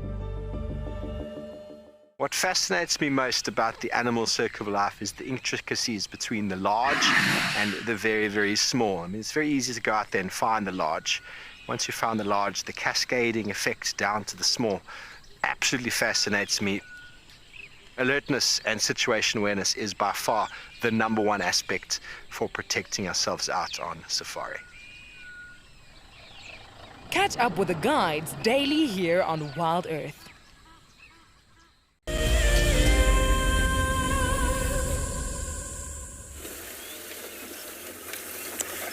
Welcome back, everybody. Well, we're just moving around slowly to see what we can find. Lots of hyena tracks in the road here. The lion pride definitely arrived on the property last night, made a kill and went straight out again where they came in. It's a bit disappointing, but I suppose they were hungry. They just came in for a snack. And, oh, got some franklins in the road. That'll do. A little covey of franklins, the crested franklin. They are growing quite quickly. You can see one of them is bigger than the rest. Busy feeding off of the grass stalks. These are very omnivorous birds. Feed on insects, seeds, dig up corms in the dry season. Feed on the larvae of insects as well. A very important sort of ecological function out here. They provide food for an enormous number of species. from large birds to snakes, even to small cats, medium-sized cats. We wonder how many franklin our leopards actually feed on, because there are an enormous amount of franklin on the property. Both the crested franklin and the coqui in this area. There's a fair amount of coquis. We've even seen some shellies, not that common. But then the spurfowl, the natal, and the Swainsons. And then up one level to the guinea fowl. Many, many game birds. All precocial. Ground nests in a little bush or thicket. And they will hatch at the same time.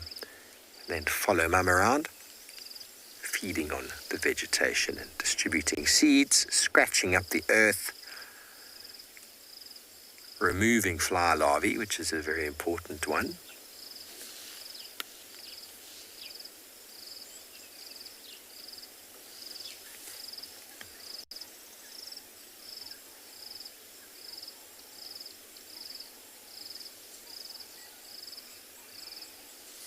They are indeed, Angela. They're all part of the galliform family or order. So they definitely all form that same sort of grouping. Ground nesting game birds. We also get quails in the same sort of grouping, as well as pheasants and chickens. They all sort of that game bird. Ground nesting. Very terrestrial in their movements. They can fly, but they spend most of their time on the floor. And they are buffer food species for many of our predators. And they can increase in number very quickly. When seasons are good, they can breed a few times. Because being precocial, there's no parental care required. So they just have to basically lay eggs. And then once the eggs hatch, the youngsters follow them around. So essentially, they could end up laying another set of eggs quite early on after the other chicks have hatched.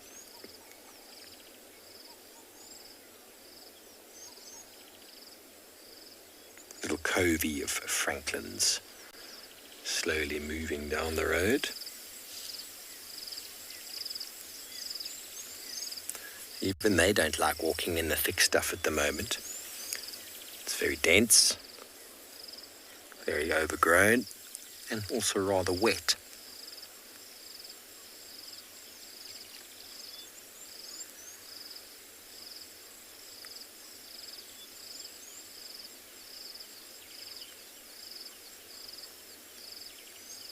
Okay, well, we're going to move on and see what else we can find down this road. We send you over to Angus, who sounds like he's got a zebra.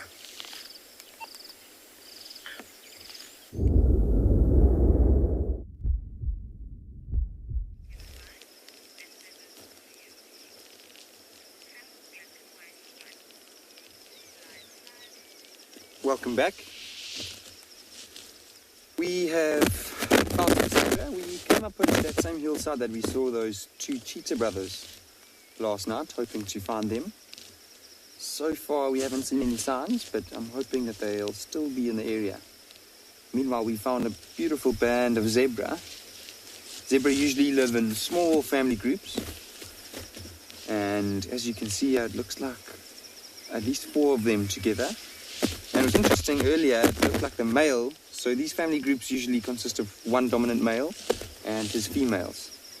And it looked like in this case the male was keeping between us and the rest of his females. So the job of the males is to mate with the females and reproduce, and at the same time he'll have to protect them from any threats. So it's likely that he was just making sure that his females were safe. And that could be a reason why he was in between us and them. What a beautiful area and a beautiful place to see animals. Often it will be animals like these that will alert us of the presence of a predator.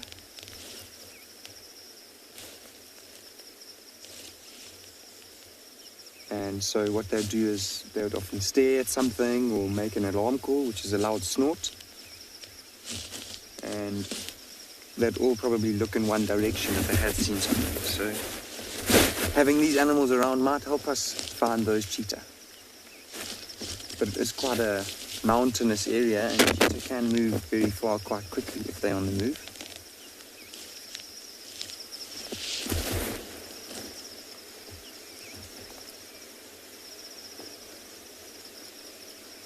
You can see those two zebra that are mirroring each other. So there's one on the left, and then there's two just behind it that are standing side to side. So what zebra do is they'll partake in grooming, and when they groom each other, they'll try and get the other zebra that's grooming them to obviously scratch in a certain place. So what they'll do is they'll scratch that zebra in one place, and then the other zebra will mirror it on its body. That's kind of how they will pinpoint if they have a particular itch that's irritating them.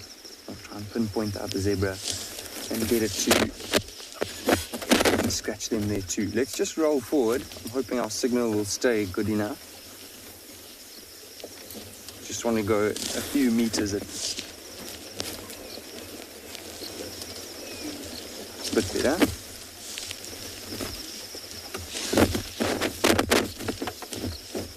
There's also an impala ram just behind him. Impala are quite similar to zebra in terms of they'll have a male that would live with a whole herd of females.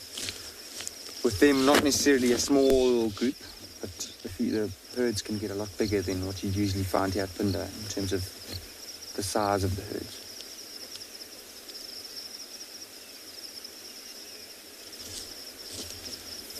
You can see that zebra on the right looks a bit younger than the rest, and it's just a lot smaller. So we're going to carry on moving and hopefully find some signs of those two cheetah that we saw last night. For now, we're going to send you over to Dan, who has another member of the cat family.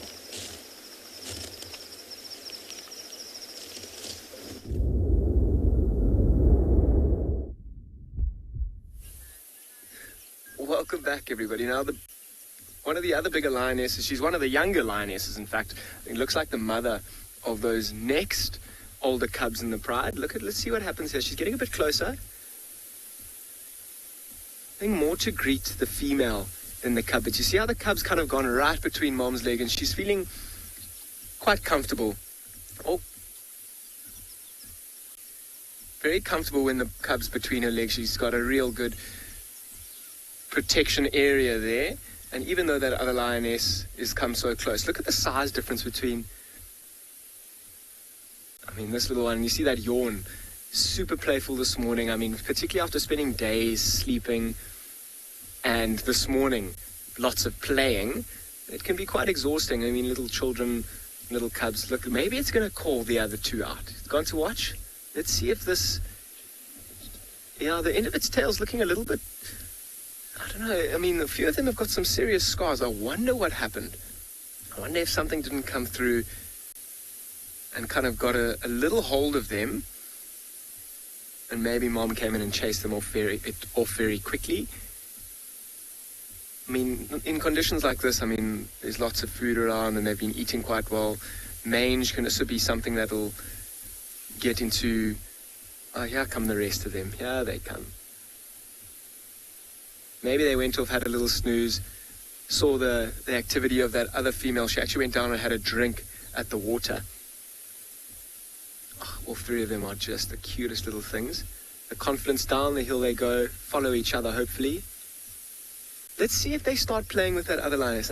That's quite amazing. So we would talk, look how she watches mom, that other lioness, hey? But this is quite amazing.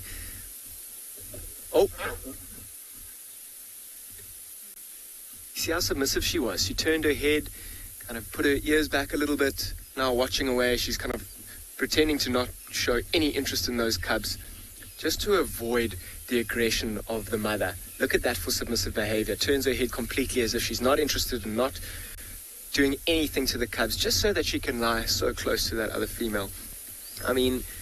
lions are amazing. They've got these incredibly tight social bonds within a pride, and these two would have grown up together. They've probably done many hunts together, eaten together, lived together. You see how she walked up from the riverbed, kind of rubbed her head up against her, just showing the affection that lions often do. And did you see the cubs also started to do that? They wanted to go towards that other female, rub up against, develop this bond. I mean, this is probably one of the first times that females got so close to those cubs. So it's quite exciting for everyone. A bit nerve-wracking for Mom, but Mom trusts that other lioness, particularly because she's also just had cubs of her own. She knows how to deal with them very gently. And you'll see in the next few months, those cubs will get more freedom to go towards the rest of the pride members, and they'll start grooming each other and developing these bonds which will be there for life, particularly the females. It's quite difficult to sex these little ones at the moment. I was trying earlier. I think I saw one male and one female. I didn't get the sex of the third one. But particularly the females, they'll live with Mom and that other lioness for the rest of their lives, if they manage to survive.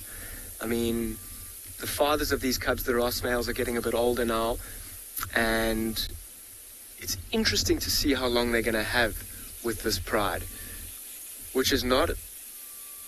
They've already been in charge for around 3 years, which is a long time, particularly for older males, and only 2 of them in this area. I mean, some of the most prime lion territory in the world. Why you find these huge super prides around here. There's also stiff competition for it from other males, nomadic males that are coming through. And my opinion as to why the Ross males have done so well, it might make them seem a little bit soft, but actually incredibly clever. They've been very good at running away from nomadic lions that have come in and threatened their territories, keeping the rest of the pride and little ones like this hidden and out of interest from new advancing males. Look at these 3. All of them have got scars on their back. I'd love to have known what happened. I wonder if that hyena didn't get too close that one time. But those scars, the fur will grow up and develop over those. So I'm going to keep quiet. The cubs are making a little bit of noise. Wonder if they're not going to try and convince Mom to have a little suckle.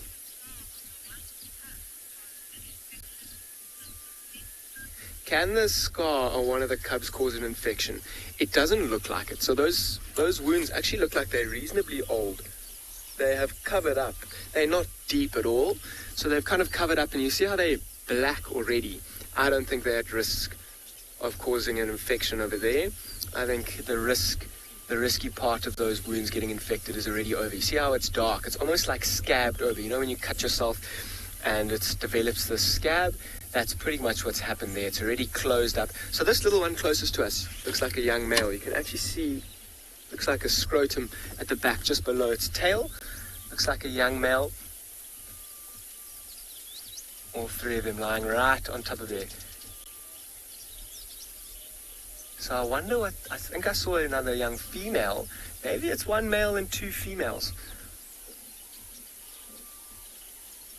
See, Mom's also kind of, you just saw her back roll over like that, her tummy behind the picture here, breathing very heavily. Let's see if this one doesn't go around and try and have a suckle. It's the first time that this female's teats have been exposed since we've been here. You hear that growling? Let's see if they don't go around and have a little suckle.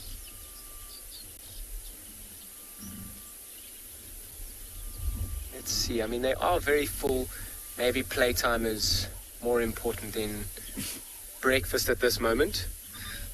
I'm sorry that you can't hear the growling, but there's growling and a few little chirps from the cubs. It's this high-pitched little squeak.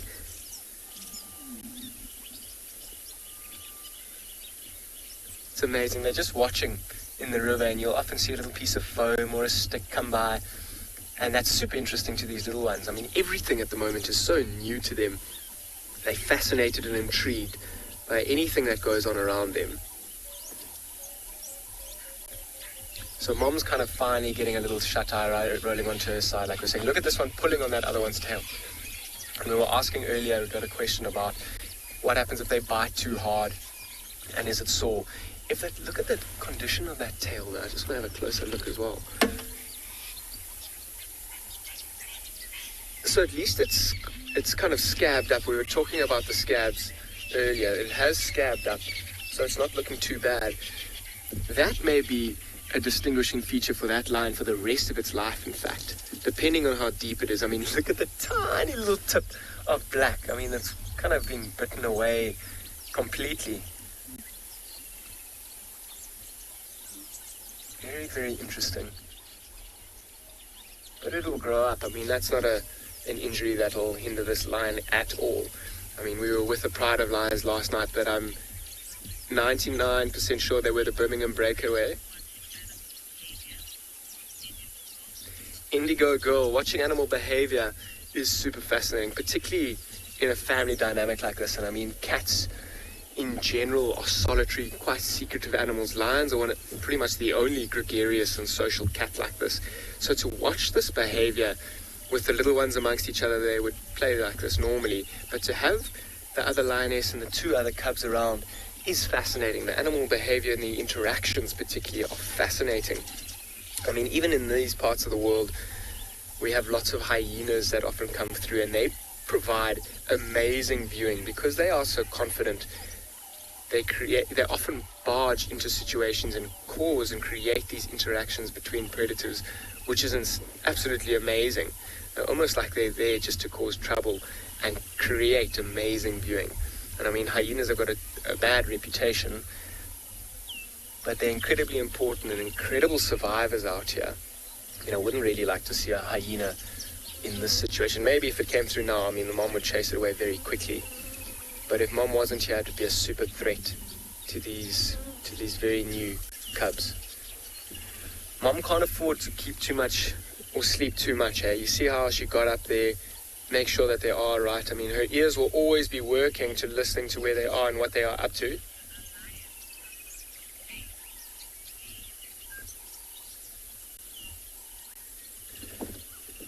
So, I mean, have a look at the color of the one in the middle. It looks a little bit lighter than the rest of them. I'm sure that's that recessive white lion gene that the Birmingham Pride has got. And I mean, we know the fathers, the Ross males, have also got that recessive gene. But you see, none of these lions are white. But there was a chance of them turning out white. I mean, I'm not 100% sure if this female has got that recessive gene. I mean, her sisters have got it because they've produced those white lions, and you've got to have the recessive gene of the male match up with the recessive gene of the female, which is incredibly rare.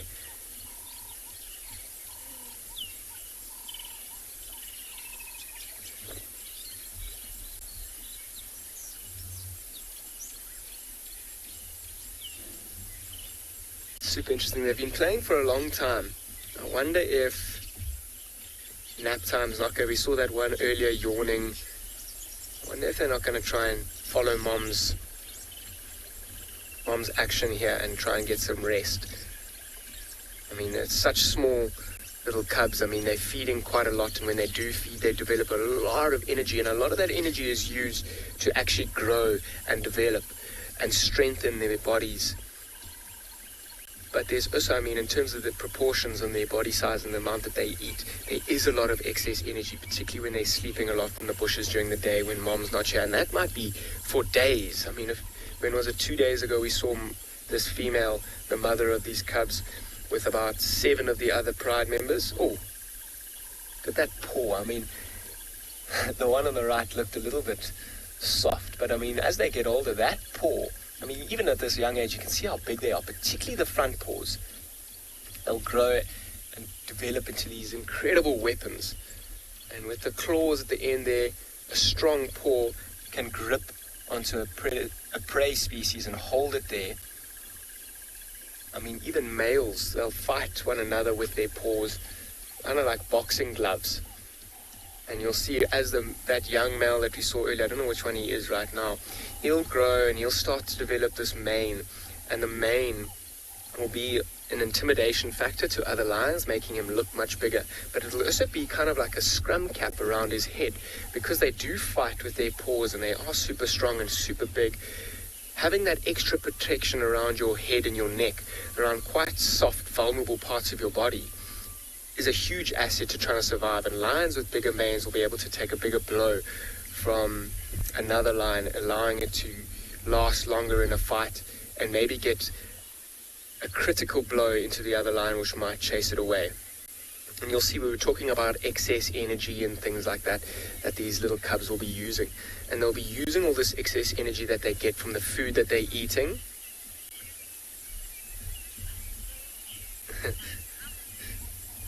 Sorry, I'll carry on with that now. Kim, this is so cute, you're melting. This is incredibly cute, and I feel incredibly fortunate to sit here. This is the first time that I'm really seeing them. And yeah, it is incredibly cute, and the behavior out in the open right on this riverbed is fantastic. So going back to the excess energy, that little male particularly, let's talk about him and the excess energy that he's going to use. He's going to be growing a little bit quicker than his sister. There might be sisters in this situation, particularly in the next few years.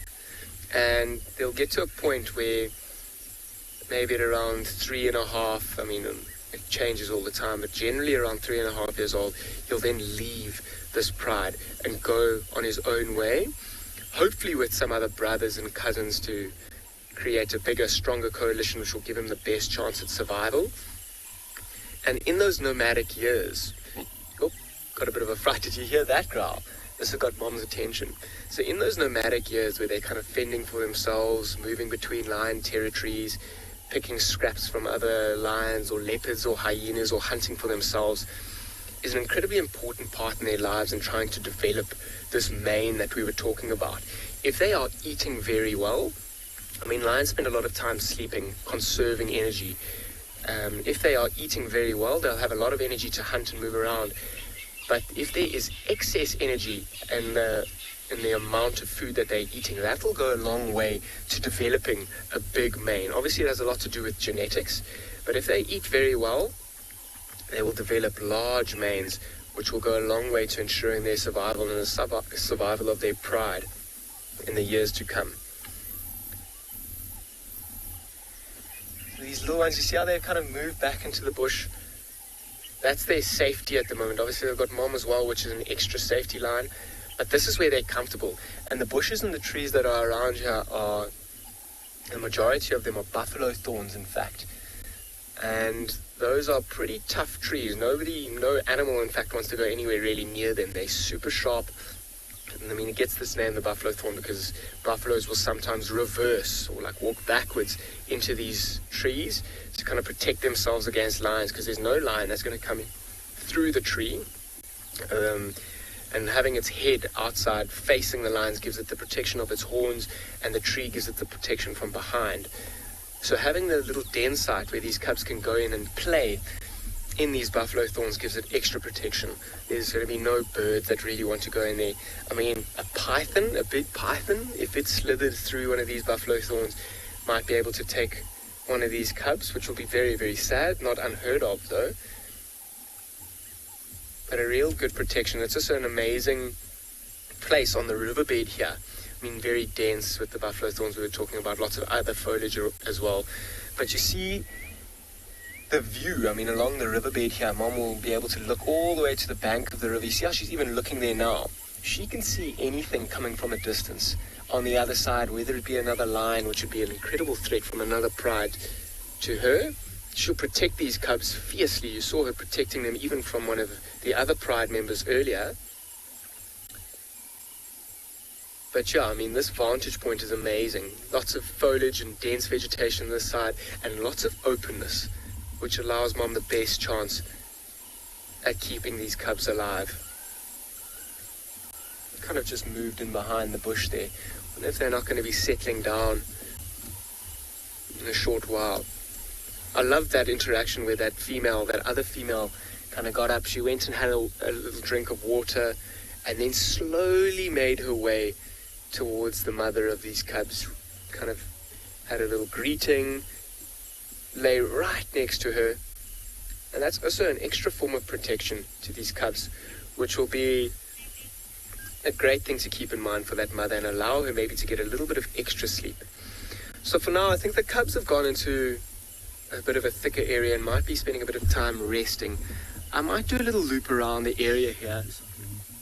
Oh, another one sleeping there. Do a little loop around in the area. See if there aren't any more Pride members lying around, maybe not too far away. In the meantime, I'll send you somewhere else while I carry on looking for some more lions.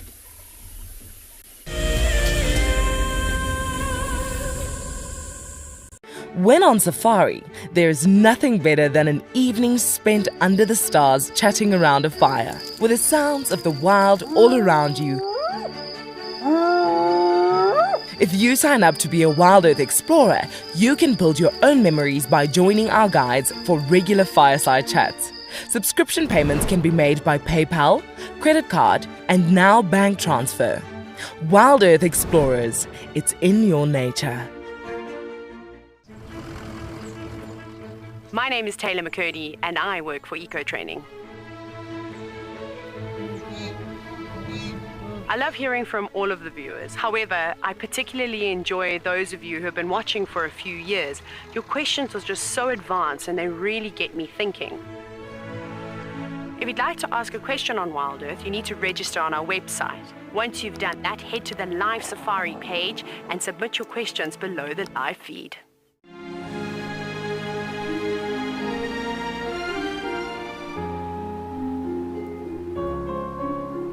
You are cheeky. That was a brave decision.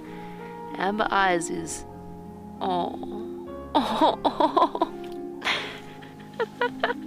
That is so magic. That was absolutely wonderful. Amber Eyes just gave that cub an enormous hug. Expect the unexpected here on Wild Earth daily. Hello everyone, my name is Trishala and I am a naturalist and safari guide here in Djuma Game Reserve in the Sabi Sands in South Africa. I think that the information that we provide and most importantly the questions that you ask give both you and I a really good idea of what's going on.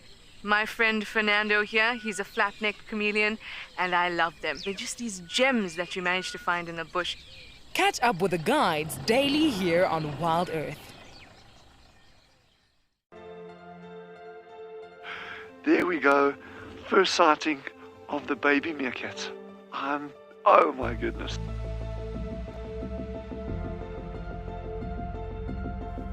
Ah, how cute is that? Look, hear no evil, see no evil, do no evil. There they go. Tune into Wild Earth every single day. It's in your nature.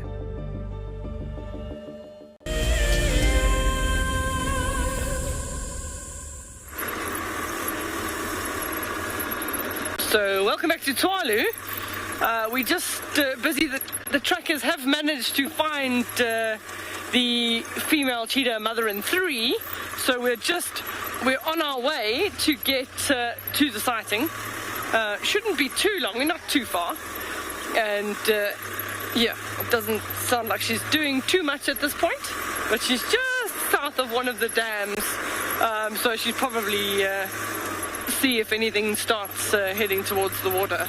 Most of the time now, at this time in the morning, most of the cats are starting to lie down, so I doubt that she'd be hunting now. It's already starting to get quite warm. We're probably in for another 32 degree day today. It was really, really warm yesterday, so we don't know if she's had any success. Yeah, we are almost there. So it is quite difficult to spot them if you look at how high the sour grass is, and some of the tree thorns, and everything is green. So it is quite a challenge, but we're not in the spot just yet. Don't forget to send your questions to hashtag WildEarth and type at FC in the front. And for those kids under 18, you can register on the website and send your questions direct.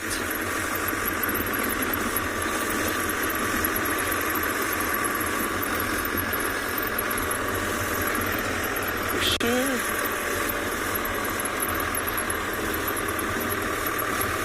So I haven't quite got to the dam yet, but Steve is apparently at a dam, and hopefully the next time you come back to us, we'll have a cheetah for you.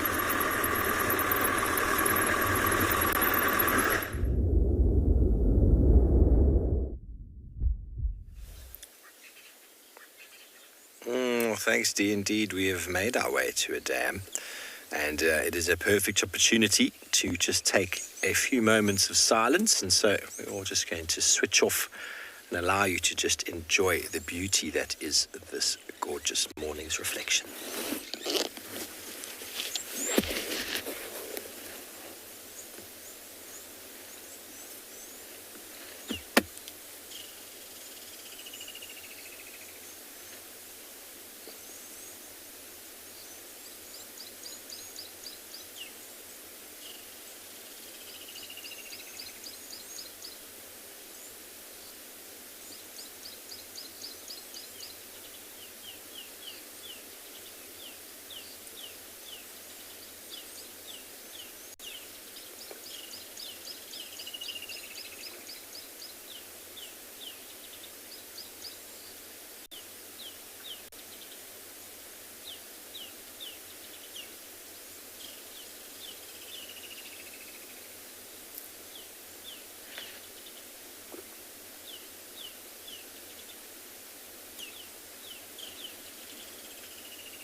butterfly, it does indeed look like glass, doesn't it?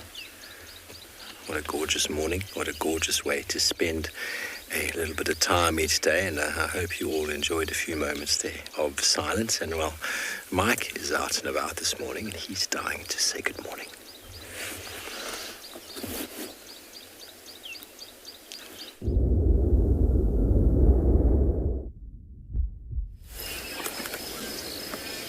And hello it is. Look who we found. In almost exactly the same position as she was yesterday, it's our lone lioness. She's been watching a group of wildebeest, and the reason why we actually found her is because Gert spotted these wildebeest galloping across the plains. So we crossed the drainage line and we came to investigate, and here we found her. She hasn't moved far. Obviously, during the rains, she tried her luck with these wildebeest. Doesn't look like she's been successful, but she's clearly still interested. Hi everyone, my name's Mike Anderson. Behind the camera is Gert, and you've joined us at Eco Training's Pridelands Conservancy. And you'll see now the wildebeest looking pretty uncomfortable in the distance behind us.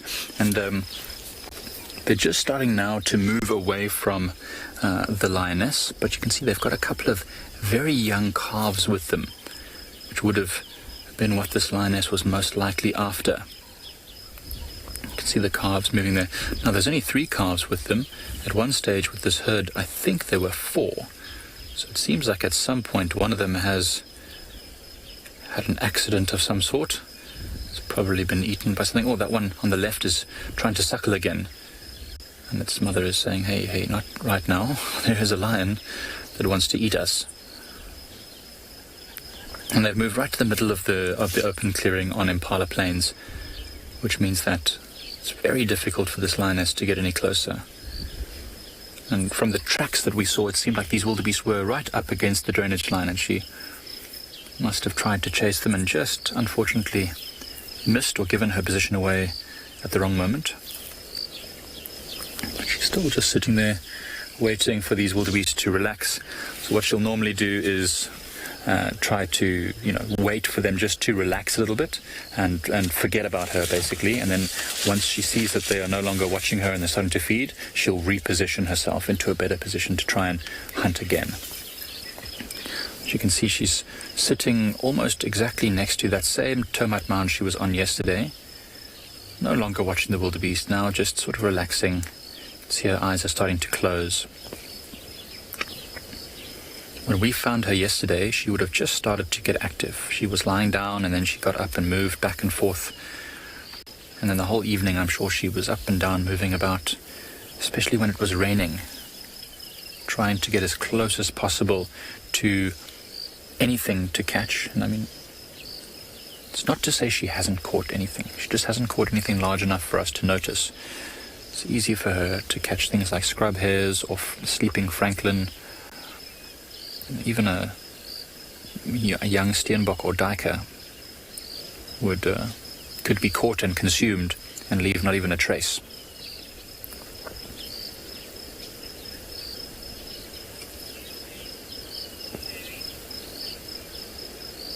So whilst we leave, or wait rather, for this lioness to get active, we'll send you over to Deirdre, who's got some rather more active individuals.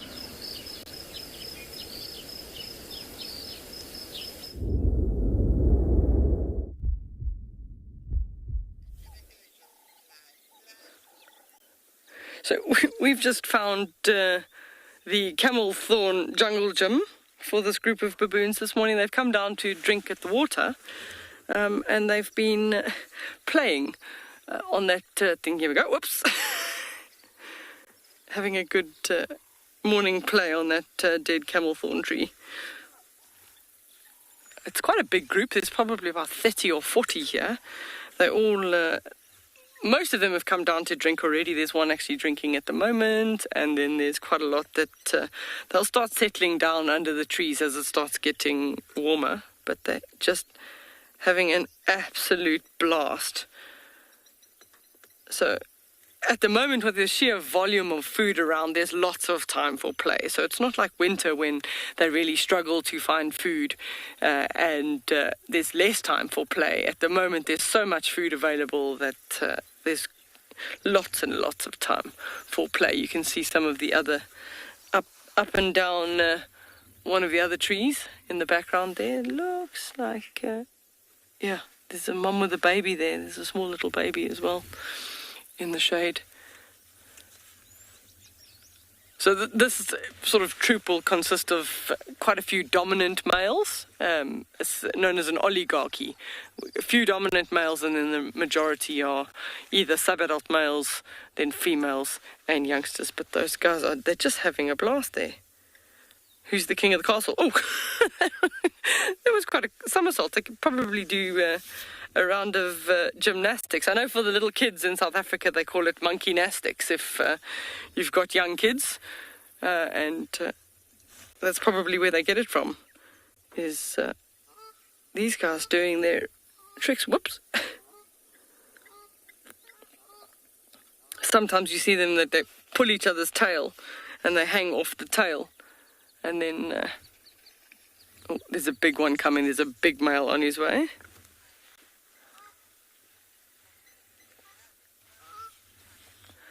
So Tyler is asking how many species of baboon we have in Tswalu. So there is only one baboon species in southern Africa, and that's called the Chakma baboon. So although different areas in South Africa, the baboons actually look different. Down in the Cape coastal regions, because it's a lot colder down there, the baboons are often much hairier. They just look bigger. And then if you went further up into East Africa, you'd find the yellow and the olive baboon. So in South Africa, only the one species, the Chakma baboon. So you can see almost that sort of very blunt face. There we go. Who's the... Sometimes I always wonder if the weight wouldn't break those branches. But he's obviously the dominant one's got the best view. He can see quite far from up there. Maybe he can spot the cheetah for us. We're still on a mission to go and find her. But coming across these guys, we couldn't resist. We had to stop because it's always entertaining to watch them. We're watching them, they're watching us. Oh, don't fall out the tree. A little bit far away, but you can actually hear them all. They're all busy talking and communicating with each other.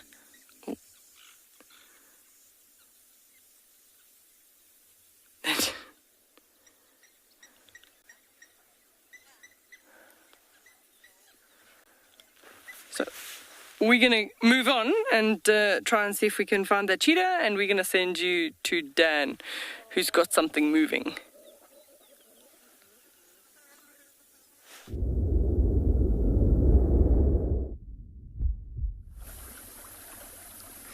Okay, everybody, so decided to leave those little cubs, and the reason for that is they kind of went into a bigger bush, and I think they've gone back to sleep, in fact. So I've left them alone, let them do what they need to do. And I've driven a little bit further down the riverbed here, kind of see if it's crossable this morning, but it's certainly not. You can see me standing here. Please excuse my radio, that's going mad.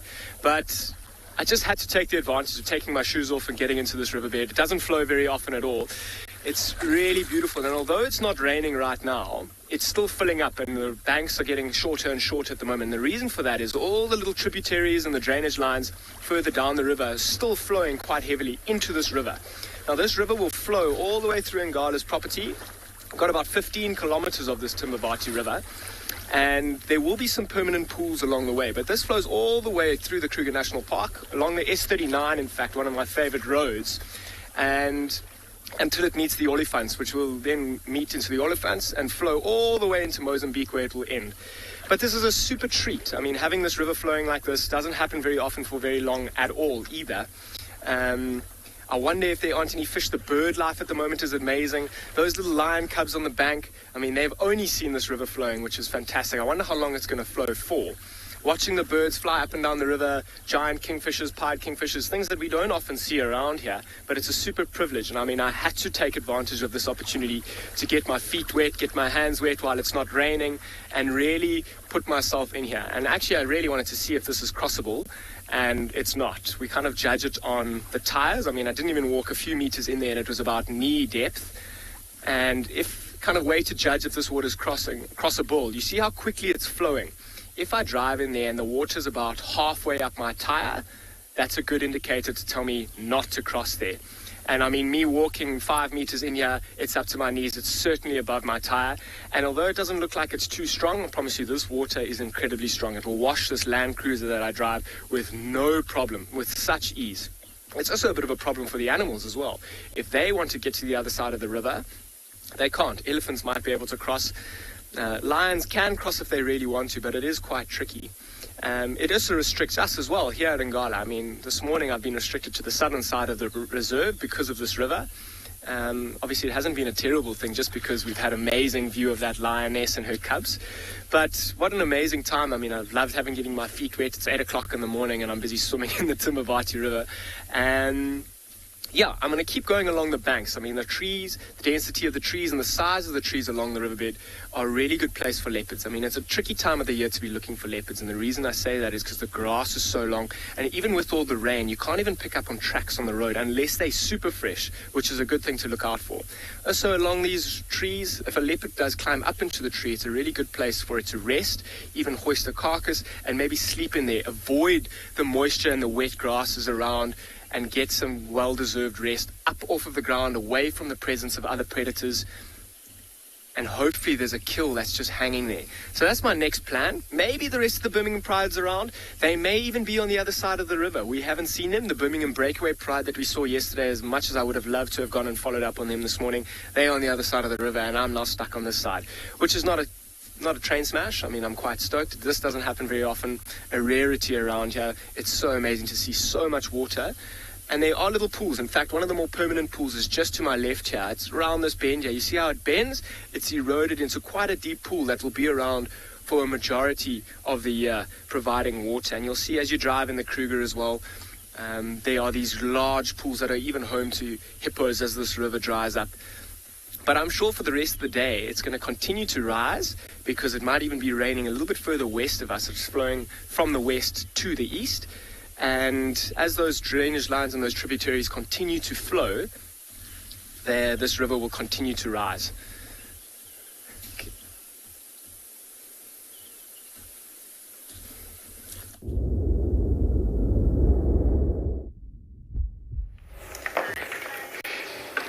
We are just sitting here looking for some foam nest frogs.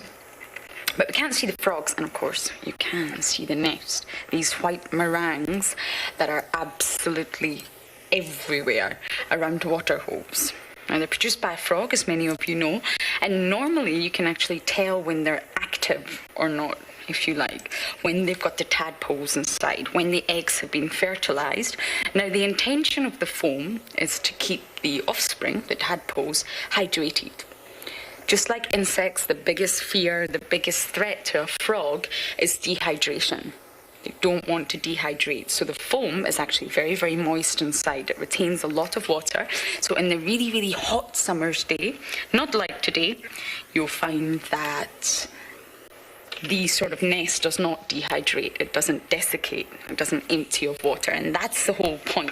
Now, sometimes when you look, I wonder if I can find it for you all, there's foam nests sitting very, very high up on trees. And it makes you wonder the survival rate of these nests, because the tadpoles have got to fall. Once they're ready, they drop out of the nest and land in water. Some mummy frogs, shall we say, don't always get it right. They don't position their nests correctly, so that maybe when the tadpoles are ready to drop, there's no water underneath.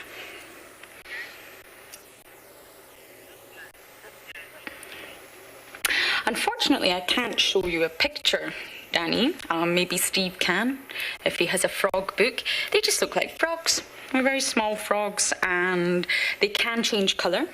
And normally when you find them out of the water, they'll be very, very pale. They'll camouflage very, very well with the bark of the tree. I'm just trying to see where I found that one that's positioned ridiculously high up. And it makes me think that there can't possibly be a high survival rate. Oh, we've got some go-away birds. Now I can play you their call, because I'm actually not in the field. I'm obviously sitting in FC. I'm going to play you the bird call. We generally tend to not play calls when we're around the bird itself, just in case it interrupts the animal, but I'm obviously not there, so let's see if I can find it. The go away bird is one of my favourite calls. Go away! They're very large birds, completely grey in colour, and they're very easy to identify by that sort of tuft of feathers on the head. And of course, now I cannot find it. Now, excuse me if you do hear any strange noises. It's not just myself and FC. We have a new addition to the team called Wally. Wally is a tree squirrel that ran onto Davy immediately after a drive last night. Davy was getting off the car and all of a sudden had a tree squirrel on his shoulder crying like a little baby. So it's a juvenile. We don't quite know what's happened, but he follows us everywhere we go. We've not been feeding it, we've not been doing anything. It's literally just following us, and it's now in FC. So excuse me if you hear any strange noises. It's not myself. It's Wally. Say hello, Wally.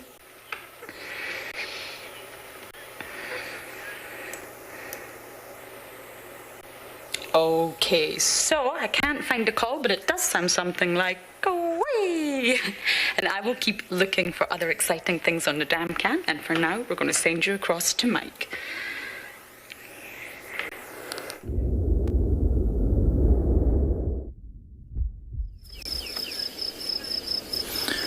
Just moved a bit more into the clearing because the lioness moved down into the drainage line. We couldn't really see her anymore.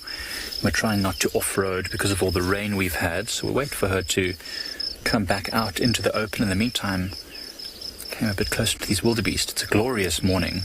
After the rain we had last night, the clouds are shrouding the mountain, and these wildebeest are enjoying the succulent green grass that can be found saturated in that beautiful rain that we had. There's the mountain that, of course, is Mariepskop, part of the Drakensberg escarpment, the highest point in the northern Drakensberg, just a little under 2,000 meters above sea level. It's an awesome spot with a great view over the whole of the Lowveld in this area. As you can see, the low clouds surrounding the mountain makes it look very, very beautiful this morning. Not often we get a view like that. The wildebeest are still a little bit nervous. There's at least one or two individuals that keep snorting every now and again. The male, I think, is the one closest to us on the left. He's pretty relaxed, though. He's starting to feed. He doesn't seem to be too worried. Some of the other wildebeest still staring out towards where that lion was. But most of them are starting to feed now and relax. Ivan, that's a great question. So I guess one of the main differences between black and blue wildebeest is that the black wildebeest has a very, very small range.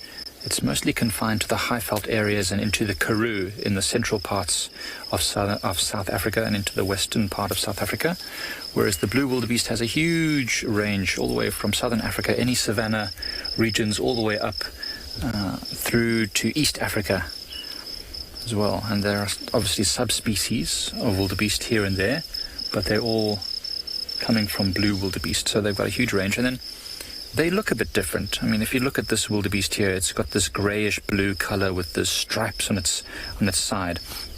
And now that is very different to the black wildebeest, which is very dark in color. The black wildebeest actually has a white tail and white mane and a little bit of white on the beard, whereas the blue wildebeest, as you can see, is completely dark all over, except for its grayish, bluish color. And the horns of a black wildebeest jut forward, whereas the blue wildebeest, they come out to the side. The size is quite remarkably different as well. A blue wildebeest is far larger than a black wildebeest, which is interesting because they are more docile. The black wildebeest is known to be quite erratic and at times rather aggressive.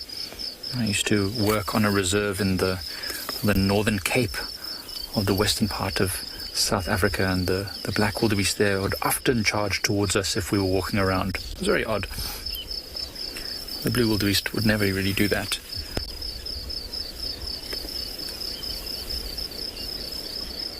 interesting because it's the same like, white and black rhinos. Black rhinos or hook-lipped rhinos are largely considered to be much more aggressive.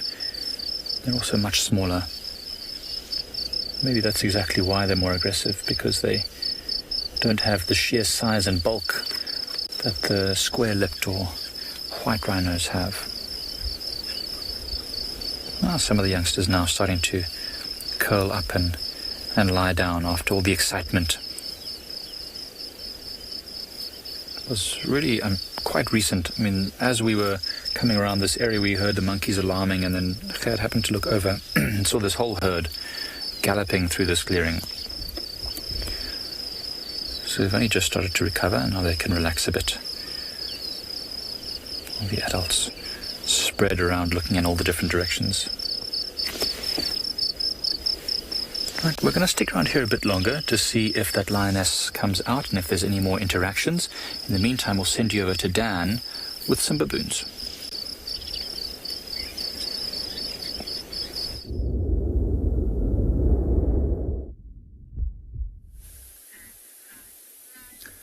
Thanks very much, Mike. I hope the lioness does show herself, particularly if she's close to some wildebeest. Now, what we've got here is a few baboons, and they seem to have, I'm sure they've been moving around for the past few hours in the morning, but very calmly, just moving along on the ground.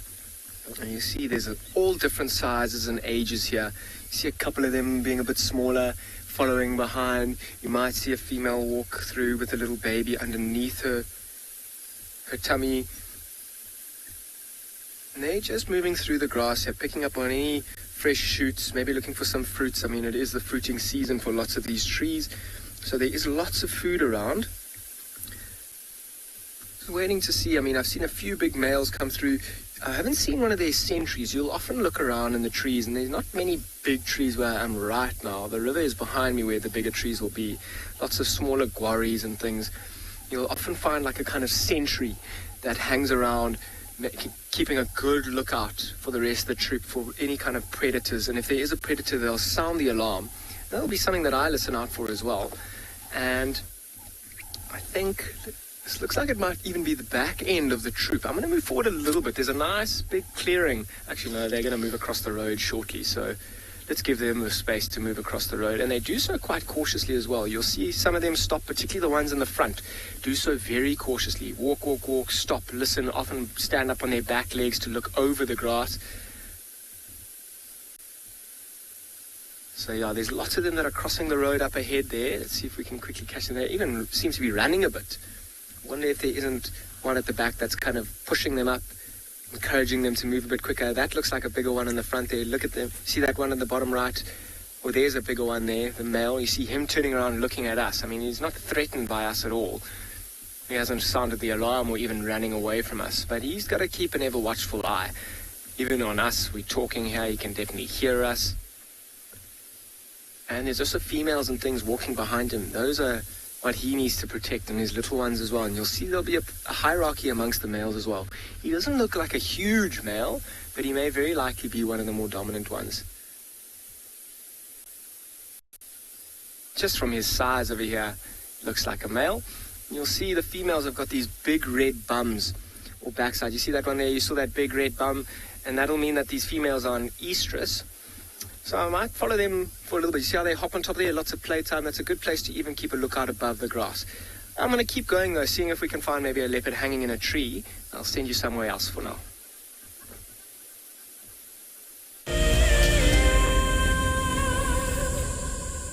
It's no secret that nature can heal. Some of our Wild Earth viewers are finding solace in the outdoors close to their homes during lockdown. This is how I keep myself busy during lockdown. Beautiful little jumping spot. I love walking in the open spaces near my home. Provides a moment of peace in a crazy world. This is my fire escape with some of the birds I get to see. That's what it's like in New York City during lockdown. Being in nature helps me to cope with the challenges of life and helps me to be humble and grateful. It's magical watching everything turn into a winter wonderland as the snow softly falls. Been doing lots of walking, dog walking, outside at parks. This is my Ridgeback Drake. Our little slice of paradise is a provincial park called Hopewell Ross. Connecting with nature is critical to stay positive during these tough times. Wild Earth encourages you all to find time to escape to nature. My name is Lauren, and I'm currently working in Djuma Private Game Reserve here in South Africa. I love answering your questions during the live safaris. It's my favorite part. It feels like you're on the vehicle with me, and I'm able to teach you exactly what you want to know. If you want to ask a question on Wild Earth, then you need to register on our website. Once registered, you must go to the live safari page and ask your question below the live feed. Oh, it's going to be in trouble now. Oh, this is unbelievable stuff. Here comes a hippo in too. Go, Impala. There's a hippo coming in. I can't believe what we're seeing here. This is what we normally see in East Africa. It's all over. Hippo leaping at the crocodile now. Everything's gone underwater. Expect the unexpected here on Wild Earth daily. Hi, I'm Kyle, and I come to you live every day here from Tswalu, Kalahari in South Africa. My favorite animal in the Kalahari has to be the aardvark. Its unique appearance, its ethology, and as well as ecology within this vast ecosystem is amazing, and something that I have been really lucky to experience on foot here at Tswalu. Catch up with the guides daily here on Wild Earth.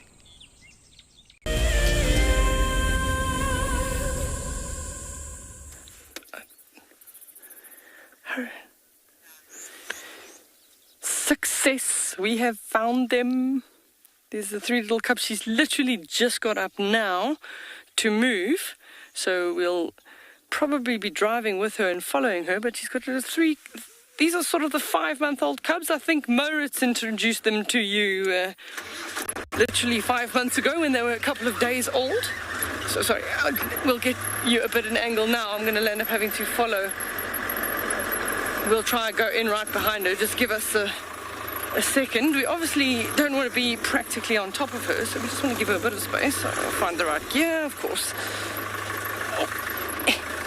It's supposed to be a driving segment, but she's supposed to be able to drive. No gear for going forward. It's a Land Rover. There we go. We'll cut in right behind them. Just give us a second. Stay with us because... yeah, this is typical for a female cheetah to do this, we've got a bit of a big dip here, is to lie and rest up in the shade for about 15-20 minutes, look around, and then move the cubs, lie and rest up again, maybe a little bit longer. This is the way that she keeps them, avoids other predators for during the day. So we were very, very fortunate one of the guides was actually with them for find them, because I don't know how we would have found them on our own in the middle of this block. But now she's decided to move. So possibly heading up towards that mountain, maybe she'll get a nice view from up there for a possible hunt for later. But you see how... yeah, the cubs are not too far behind her, but obviously if she shows interest in hunting anything, then she'll just stash them at a thicket and tell them to stay before she goes off hunting. So, yeah, at 5 months old at this stage, they are definitely eating meat already. But, yeah, she's done really well to get 3 already to 5 months. I'm going to just turn off for a second while they go through the grass. It's a bit easier for Morgan and the camera work. But just look at how well they camouflage.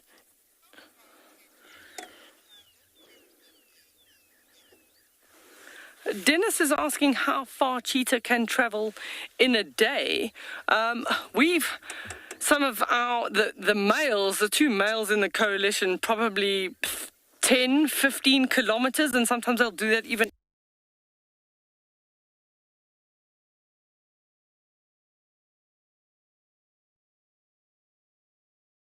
So they're constantly moving. I mean, she's from where she was originally to where she is now. She's probably more than 20 kilometers from where they found her in the very beginning. So the females will constantly be moving with cubs, but then the males are more territorial. But they probably a 15 square kilometer plus minus territory at least. So let's catch up to them. It's going to be a little bit challenging. She's going to pop out on a road relatively soon. We should get another view of them, but it's just going to go through that little three-thorn sour grass thicket. But she is up ahead there. I can see her. Just a little bit rocky here. So we've just got to find an ideal route for the vehicle. Just give me a second. We'll go around. Not always the easiest when you following them off-road, and everything pops out of gear. There we go, back again. We should get a nice view of them from here, so yeah, we'll be able to stay. We got them there. Oh, Mom's just gone a little bit further ahead and they can't see her, so they sort of speed up a bit. I'm going to go... So this is the challenge. She's walking through a partial thicket, but she's going to come out on the road. So we'll just, if she hasn't crossed the road already, oh, she's in the road. There we go.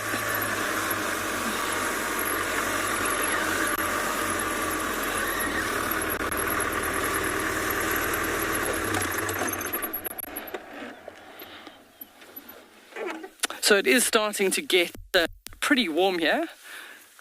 They'll definitely be looking for some shade somewhere. It doesn't mean that they won't hunt now. There's always opportunity. They're looking like they could eat if you just look at the way that their belly sits. Okay, we're probably going to have to. This might get a little bit more challenging to follow her here because it's starting to get a bit thicker, but we'll probably the easiest is to go in directly behind her. Let's see. Oh, maybe not too bad. She's also partially in an open area.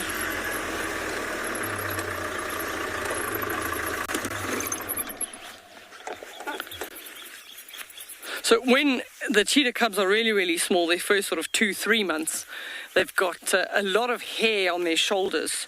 Very, very hairy. It enables them to hide very well in the grass. And almost make them look a little bit like honey badgers.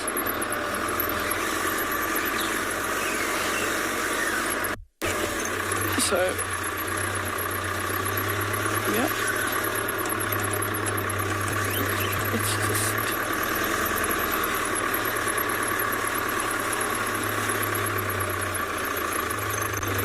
So Lee is asking the question if they're old enough to hunt yet. So not the cubs. The cubs are only 5 months old. They'll start hunting. She'll start giving them sort of, I almost want to say half alive prey, small animals. She'll throttle it a little bit and then release it, and then it's like becomes a game of play. And that'll be around about 11 months or so.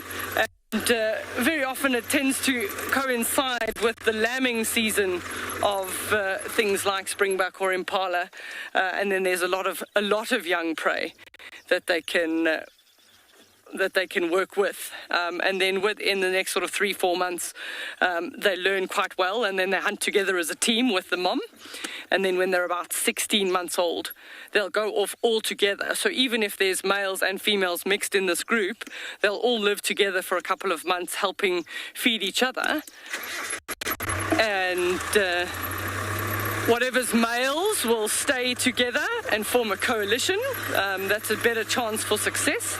And then the females, as soon as they come into estrus, will split off on their own and live a solitary existence until they have cubs of their own. So she is making her way slowly up towards the ridge. It wouldn't surprise me if she lies up under that big tree just ahead of her. A nice view from up there. They've also walked a reasonable distance from where they were earlier. So we'll also have to see where she goes. Land Rovers go a lot of places, but not necessarily up that mountain. I'm just going to go up ahead here, and then I'll stop for you, Morgan. Oh, she thinks she's seen something. She's actually stopped to scan and look. So vantage points for cheetah are a very common thing. They'll either go up onto termite mounds. If there's a slanted tree, they sometimes go up that so that they've got a nice view. She just called them. She just did a little bit of, yeah, like a bird-like chirp, just to make sure that they're all still following her. I think she's seen something. She's definitely looking. Let's just go up into that gap at the top. Just go past this little thicket. Oh, no, she's carrying on. Just, oh, we have to avoid the rocks. So let's squeeze in here. It's a little rocky ridge.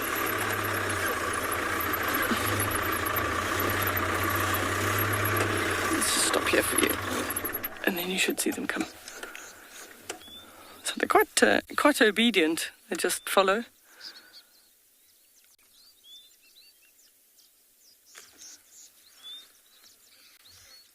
Oh, you can hear.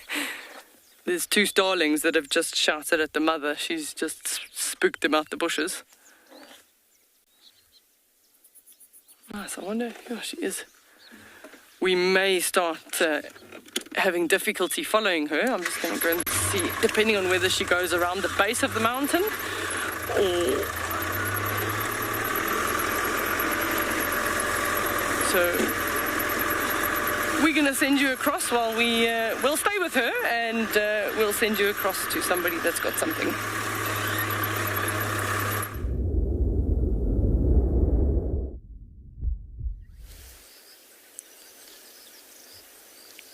Welcome back to some tracks on the floor, everybody, where quite easy to see the line of this animal. There's actually two, or shall I say there's three animals that walked along in this direction. Two of them were definitely friends, and one was just by chance walking here. So I'm not sure if you can I'm not sure if you can easily see, but here in the sand we've got some toes, and there's some nail marks over there. This one might be easier to see. Toes and nail marks in front. It's obviously in very wet sediment, but the track extends to about over there. So if I draw it,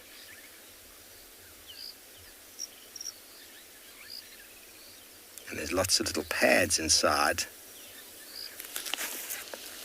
it is the track of a porcupine. You can see if I show you on the drawing, you notice all the little pads, and then the toes, and then the nails are just in front. And when porcupines walk, they shuffle. They don't really move very quickly, not like a honey badger. So there are two porcupine here. There is this individual. That is the right foot. That is the left. That is the right again. And if you try to draw a line between those three, through the middle, you notice that it doesn't go through all three tracks. You notice that the one is always off center. So here again, from the left track again, we draw it down. You'll see how it's off. You can't get through all three. Generally with the honey badger, they're running, so all three of them will be on the same line. And then the second porcupine is this one over here. And once again, he's a little bit more in a line, but I think he was just maybe swaying a little bit left to right. So two porcupines, and also the distance between the track is quite narrow. So it wasn't running like honey badgers do. It was walking quite slowly. And over here on the outside is a very, very common track that we see all the time. But it's nice to see it in the sediment. And what is quite characteristic about it, in fact, actually, if I go to this one, is the overstep. You've got the front foot and the back foot. This is for the impala. Impala's hind feet or hind legs are longer, or the hips anyway, stand taller. And so when they step directly over their front foot. It's also what gives them a lot more agility and ability to be spring-loaded when they run. So wonderful to see little tracks in the sand, and the claws in the porcupine give you a good indication of its potential for digging. And the track itself is very flat on the ground. We call it plantigrade because they're walking on the flat of their foot. Although you can see the nails are just part and parcel of the foot structure. We are plantigrade as well. They're walking on the flat of the foot. Lions walk on just the toes. So in the porcupine, you can see the flat of the foot like us. You've got the toes and the claws. Lions would just be the toes. You might see the claws sometimes, and impala and ungulates are just on the claws or the nails. So there you've got the ungulate with the impala track. You've got a predator, which has got just toes, and then you've got a plantigrade animal like us, baboons, monkeys, honey badgers, porcupine, that's stepping on the entire foot. I hope that makes a lot of sense. My foot has gone to sleep while sitting like that. So we're going to stretch the leg up a little bit, and we're going to send you over to Mike, who's got an animal who likes to walk on its nails.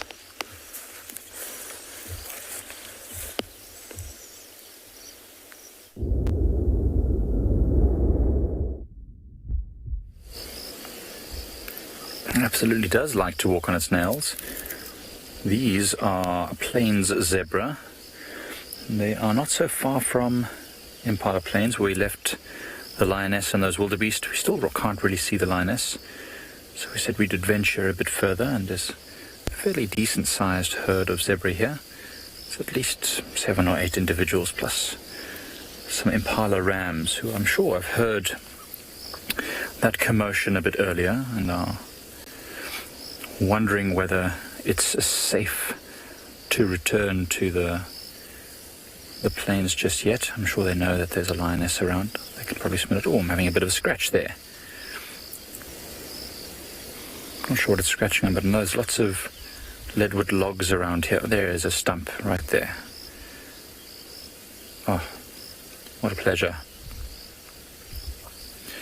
Nothing like a good early morning scratch after a night spent standing in the grass full of ticks and biting insects and grass seeds that cling to your fur.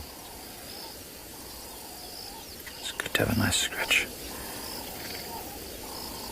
He's really putting his whole body into that, isn't he?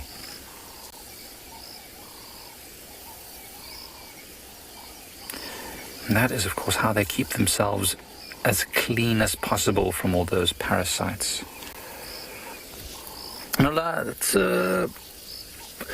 So the mane makes them look larger.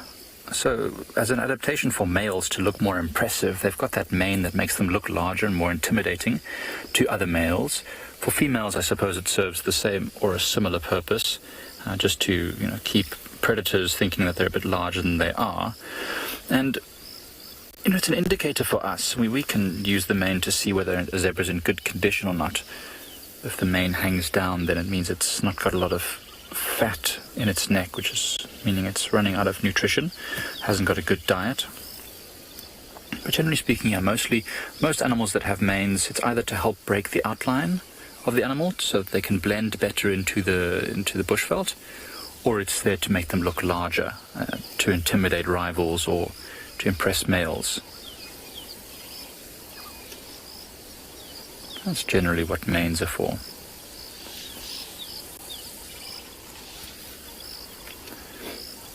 Beautiful colours and patterns on that zebra. I mean, not really colours, black and white and cool brownish grey, but beautiful markings, very intricate.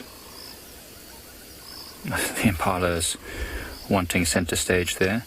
Also very, very handsome. I mean, the amount of rain we've had, all the antelope, all the animals that feed on grass and vegetation are as healthy as they possibly can be. I mean, I've never seen so much grass in the 10 years I've been in the Lowveld. I've never seen such abundant vegetation as I see this year. So it's really fantastic for all the animals. So I think there must be at least 2 groups of zebra here. It's a lot of zebras. There's male and female zebras here. So it's at least one harem and either a group of young males that are coming to investigate to see if they can steal some females, or it's 2 harems, 2 family groups feeding together here. So you don't often see one male with this many females. So I suspect there's more than one group here. Normally you would just see one male with maybe 4 to 5 females, and there's at least 7 or 8 zebras in this clump here. See the tail's constantly swishing. Look at the zebra on the left there, far left. It's actually missing quite a lot of its tail. Now, that's quite a normal thing that we see with with zebras because they tend to fight and bite each other's tails off. Now that's a female, so maybe she got caught in the crossfire. But anyway, no harm done. She's still looking pretty healthy. In the meantime, I'll send you over to Deirdre.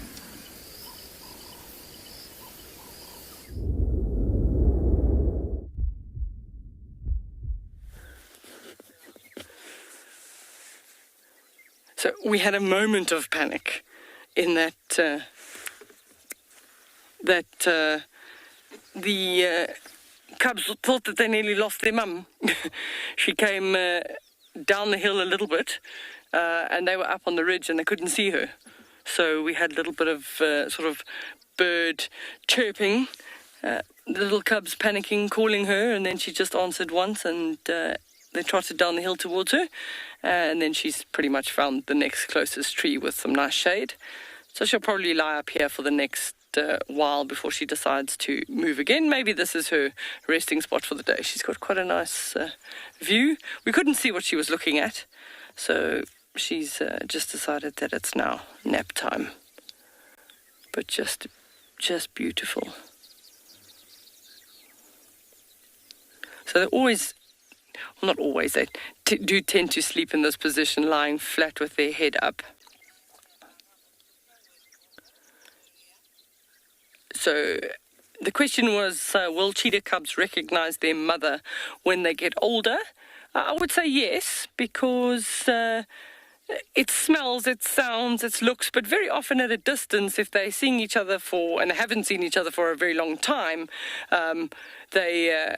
they could be potentially a little bit more nervous to approach each other and at a distance, and then they get slightly closer and closer, and then maybe recognize each other. I have seen it with leopard, and I've seen it with cheetah, where they do encounter each other after a while, and then it takes time. Both parties are nervous that the other one could be aggressive, and then they figure out it's a known individual to them, and then it could be licking, grooming, spending a little bit of time together, and then they'll both move off on their own way. So I do think that they will recognize their own offspring. When it comes to the males, it's a little bit different, because the males have no investment in helping raise the cubs, but the males would tend to recognize the female. So I think if they know that they've been with that female, mated with the female, they would then, I assume, make the assumption that those cubs would be theirs. But sometimes there is also that aggression. I know Twali has been showing some interactions with the males and the cubs and the females lately, and most of the cubs that they've been interacting with are all their cubs, and they've left them alone. So there must be some form of recognition amongst them.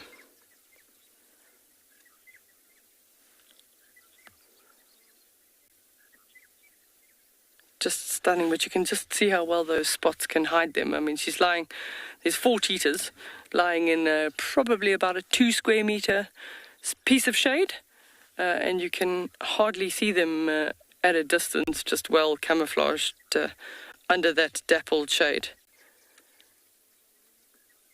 So she'll pretty much either sort of move short distances, lie in the shade right throughout the day, or if she's comfortable here, that she doesn't feel that there's any threat from any other predators, she'll stay here, and you could possibly find her here in the afternoon.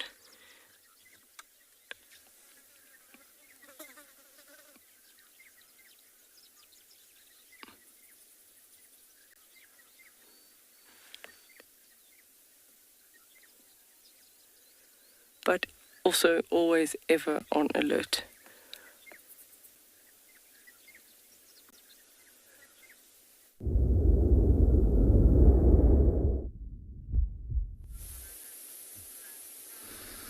Welcome back to And Beyond Ngala, everybody. Now, we've got our own little traffic jam here for the time being. A beautiful female giraffe. I mean, just walking along the road, and quite a beautiful view. I mean, you can see the road up ahead. There's a little bit of water in the road there. You can see just in front of that giraffe. But look how she's stopped and looking. I wonder if she hasn't heard anything. But because of the level of the grass, she will be even more alert at this time of the year. She'll probably walk a little bit, turn around, listen, look. I mean, she relies mostly on her sense of sight to locate predators. doesn't really have to rely so much on her sight to locate food, because she just moves kind of between trees, browsing on them. And she is completely on her own. I mean, we did touch on this yesterday, but giraffes have got quite a loose social structure, and to almost no social structure whatsoever. They kind of have the odd little association with one another. You'll see her kind of join up with other giraffes from time to time, maybe other females particularly. I mean, she does have a reasonably big belly, so she may very likely be pregnant. And you'll see, particularly if she does give birth, she may loosely join another group of females that have other calves that are similar ages, developing no real bonds or attachments to the rest of the journey of giraffe, but having other females and other members of a journey look out for danger for you helps when it comes to trying to raise your calf. And I mean, on her own, she is quite vulnerable, and that's probably why she is so alert. I mean, even look at those ears, moving all the time, listening, and her head moving around, watching and watching. But she looks graceful. I mean, often giraffe can look quite clumsy when they walk, and if you watch her gait or the way she walks, left side, then the right side, left side, right side, it is quite unique. Not many animals have that. Hyenas have a similar gait. And you see, once again, she stopped, scanning, looking, even listening. I mean, there's a serious advantage having that long neck standing way above the level of the grass. I mean, when we saw those baboons earlier, you saw how some of them would stand on their back legs or jump to the top of that dead branch and scan. They don't have the advantage of permanently being above the level of the grass. She's also kind of veered off the road for now. I mean, with such long legs, the wet grass might not irritate her so much. Is she coming back to the road? But very similar to humans, these animals are all about the path of least resistance and the comfortability of moving. Frankie, she looks very majestic, I agree with you, and just slowly and methodically moving through, stopping every now and then, looking around, making sure that everything's fine. She's obviously got a little bit of a plan here. She hasn't stopped to feed since we started watching her. She's just moving along the road, and I mean, this is her domain. I'm going to wait for her to move off. You see, once again, stopped. Tail occasionally swishing, getting rid of some of the flies that might be frustrating her, maybe some oxpeckers I can't see from this distance. But just watching. Maybe she kind of veered off the road. Maybe there was a bit of a muddy patch. We were talking about the path of least resistance and the comfortability of maybe moving through here. This road, I mean, this giraffe won't have any idea that this is a road as we know it. They will associate this more with kind of a large game path that would have been created by other animals. And there's no grass on it. It's easy to walk on. Yes, in some areas at this time of the year there are their little puddles, but she can very easily just navigate around them, walk in the grass for a little bit. And you'll see, I mean, she stopped at this particular spot for a little bit longer than the previous spots looking. She's only been looking really to the right-hand side as well, which is quite interesting. I mean, in terms of elevation and where we are right now, the right-hand side is quite a lot lower, so she's got that extra advantage of being able to see further, which might mean, you see now she's looking on the left-hand side. She spend a bit more time looking on the left, which may a little bit trickier to look to the left because it's raised and she hasn't got the advantage as she does when she looks to the right-hand side. She might be thinking of feeding now. She's moving off the road again.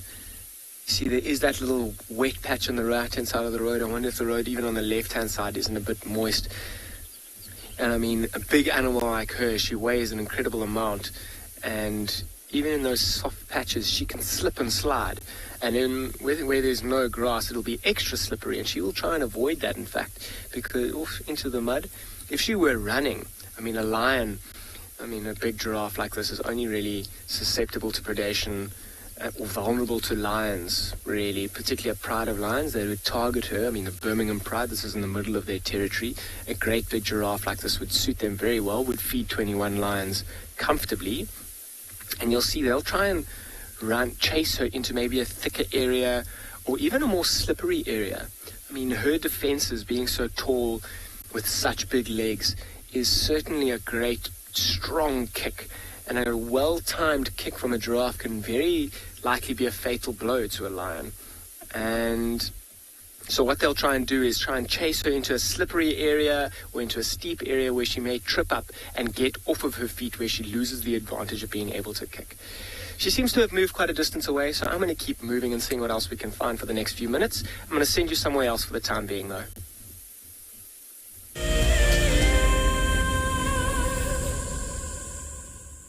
Oh, my dear, I do find you most attractive when you're covered in bird lice.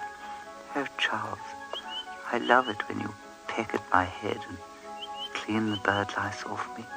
Let me say hello to Barry here. Hello, Barry.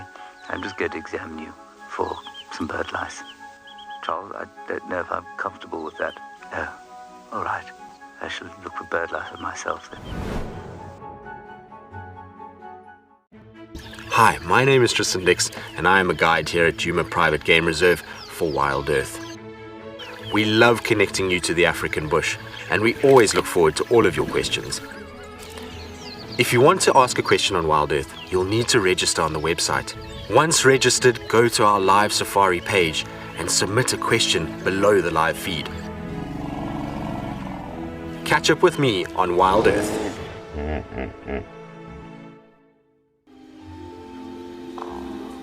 Goodness, look at its wobbly legs. Oh, I don't believe it. I can't believe we've actually seen it. Oh my goodness. Oh, careful, careful, careful. Oh no. Oh, it's okay, little one. Okay. Expect the unexpected here on Wild Earth daily. Hi, I'm Mike Anderson, and I come to you live every day from Eco Training Pridelands Conservancy in South Africa. The wild animal I think is most underrated. I think buffaloes are the most underrated. They're so tenacious and ferocious, and also very, very protective of each other, which I find incredible. You know, sometimes people think of the big five, they just think of lions and leopards and other big animals, but I think buffaloes are pretty underrated. Catch up with the guides daily here on Wild Earth. So there we go, look. All three in one frame. Look at that, isn't that cool? Oh, that is so special. That is exactly what we had been hoping for, is all three of them to come together and make the perfect little family portrait. Tune into Wild Earth every single day. It's in your nature.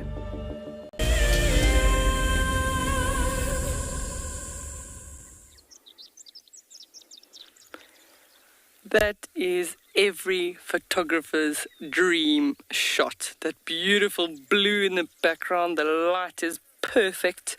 She's got one cub next to her, the other two are probably about 2 meters away, just lying in the shade of the lavender feverberry. But just absolutely stunning. So she's still scanning around to see if there's any possibility of food. That one, there we go, and you just see that's how they disappear, gone. One little tail. Yes, come out again, please. So they'll follow wherever she goes. If they'll stay with her all the time. She's just still scanning, hoping to find some food. But can you believe this is live safari? That's why you join us every day.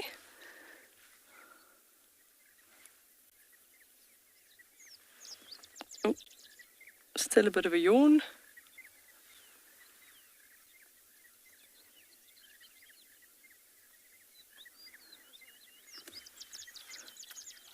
Just absolutely stunning shots coming to you from your live safari, from Phinda, Ngala, Djuma, all the different properties. It's been a really good morning. It sounds like we've had lots of amazing sightings, and don't forget to tell us what was your highlight of today, because I don't know how cute the little lion cub is. I haven't seen it myself, but these three little cheetah cubs probably run in competition with a close first.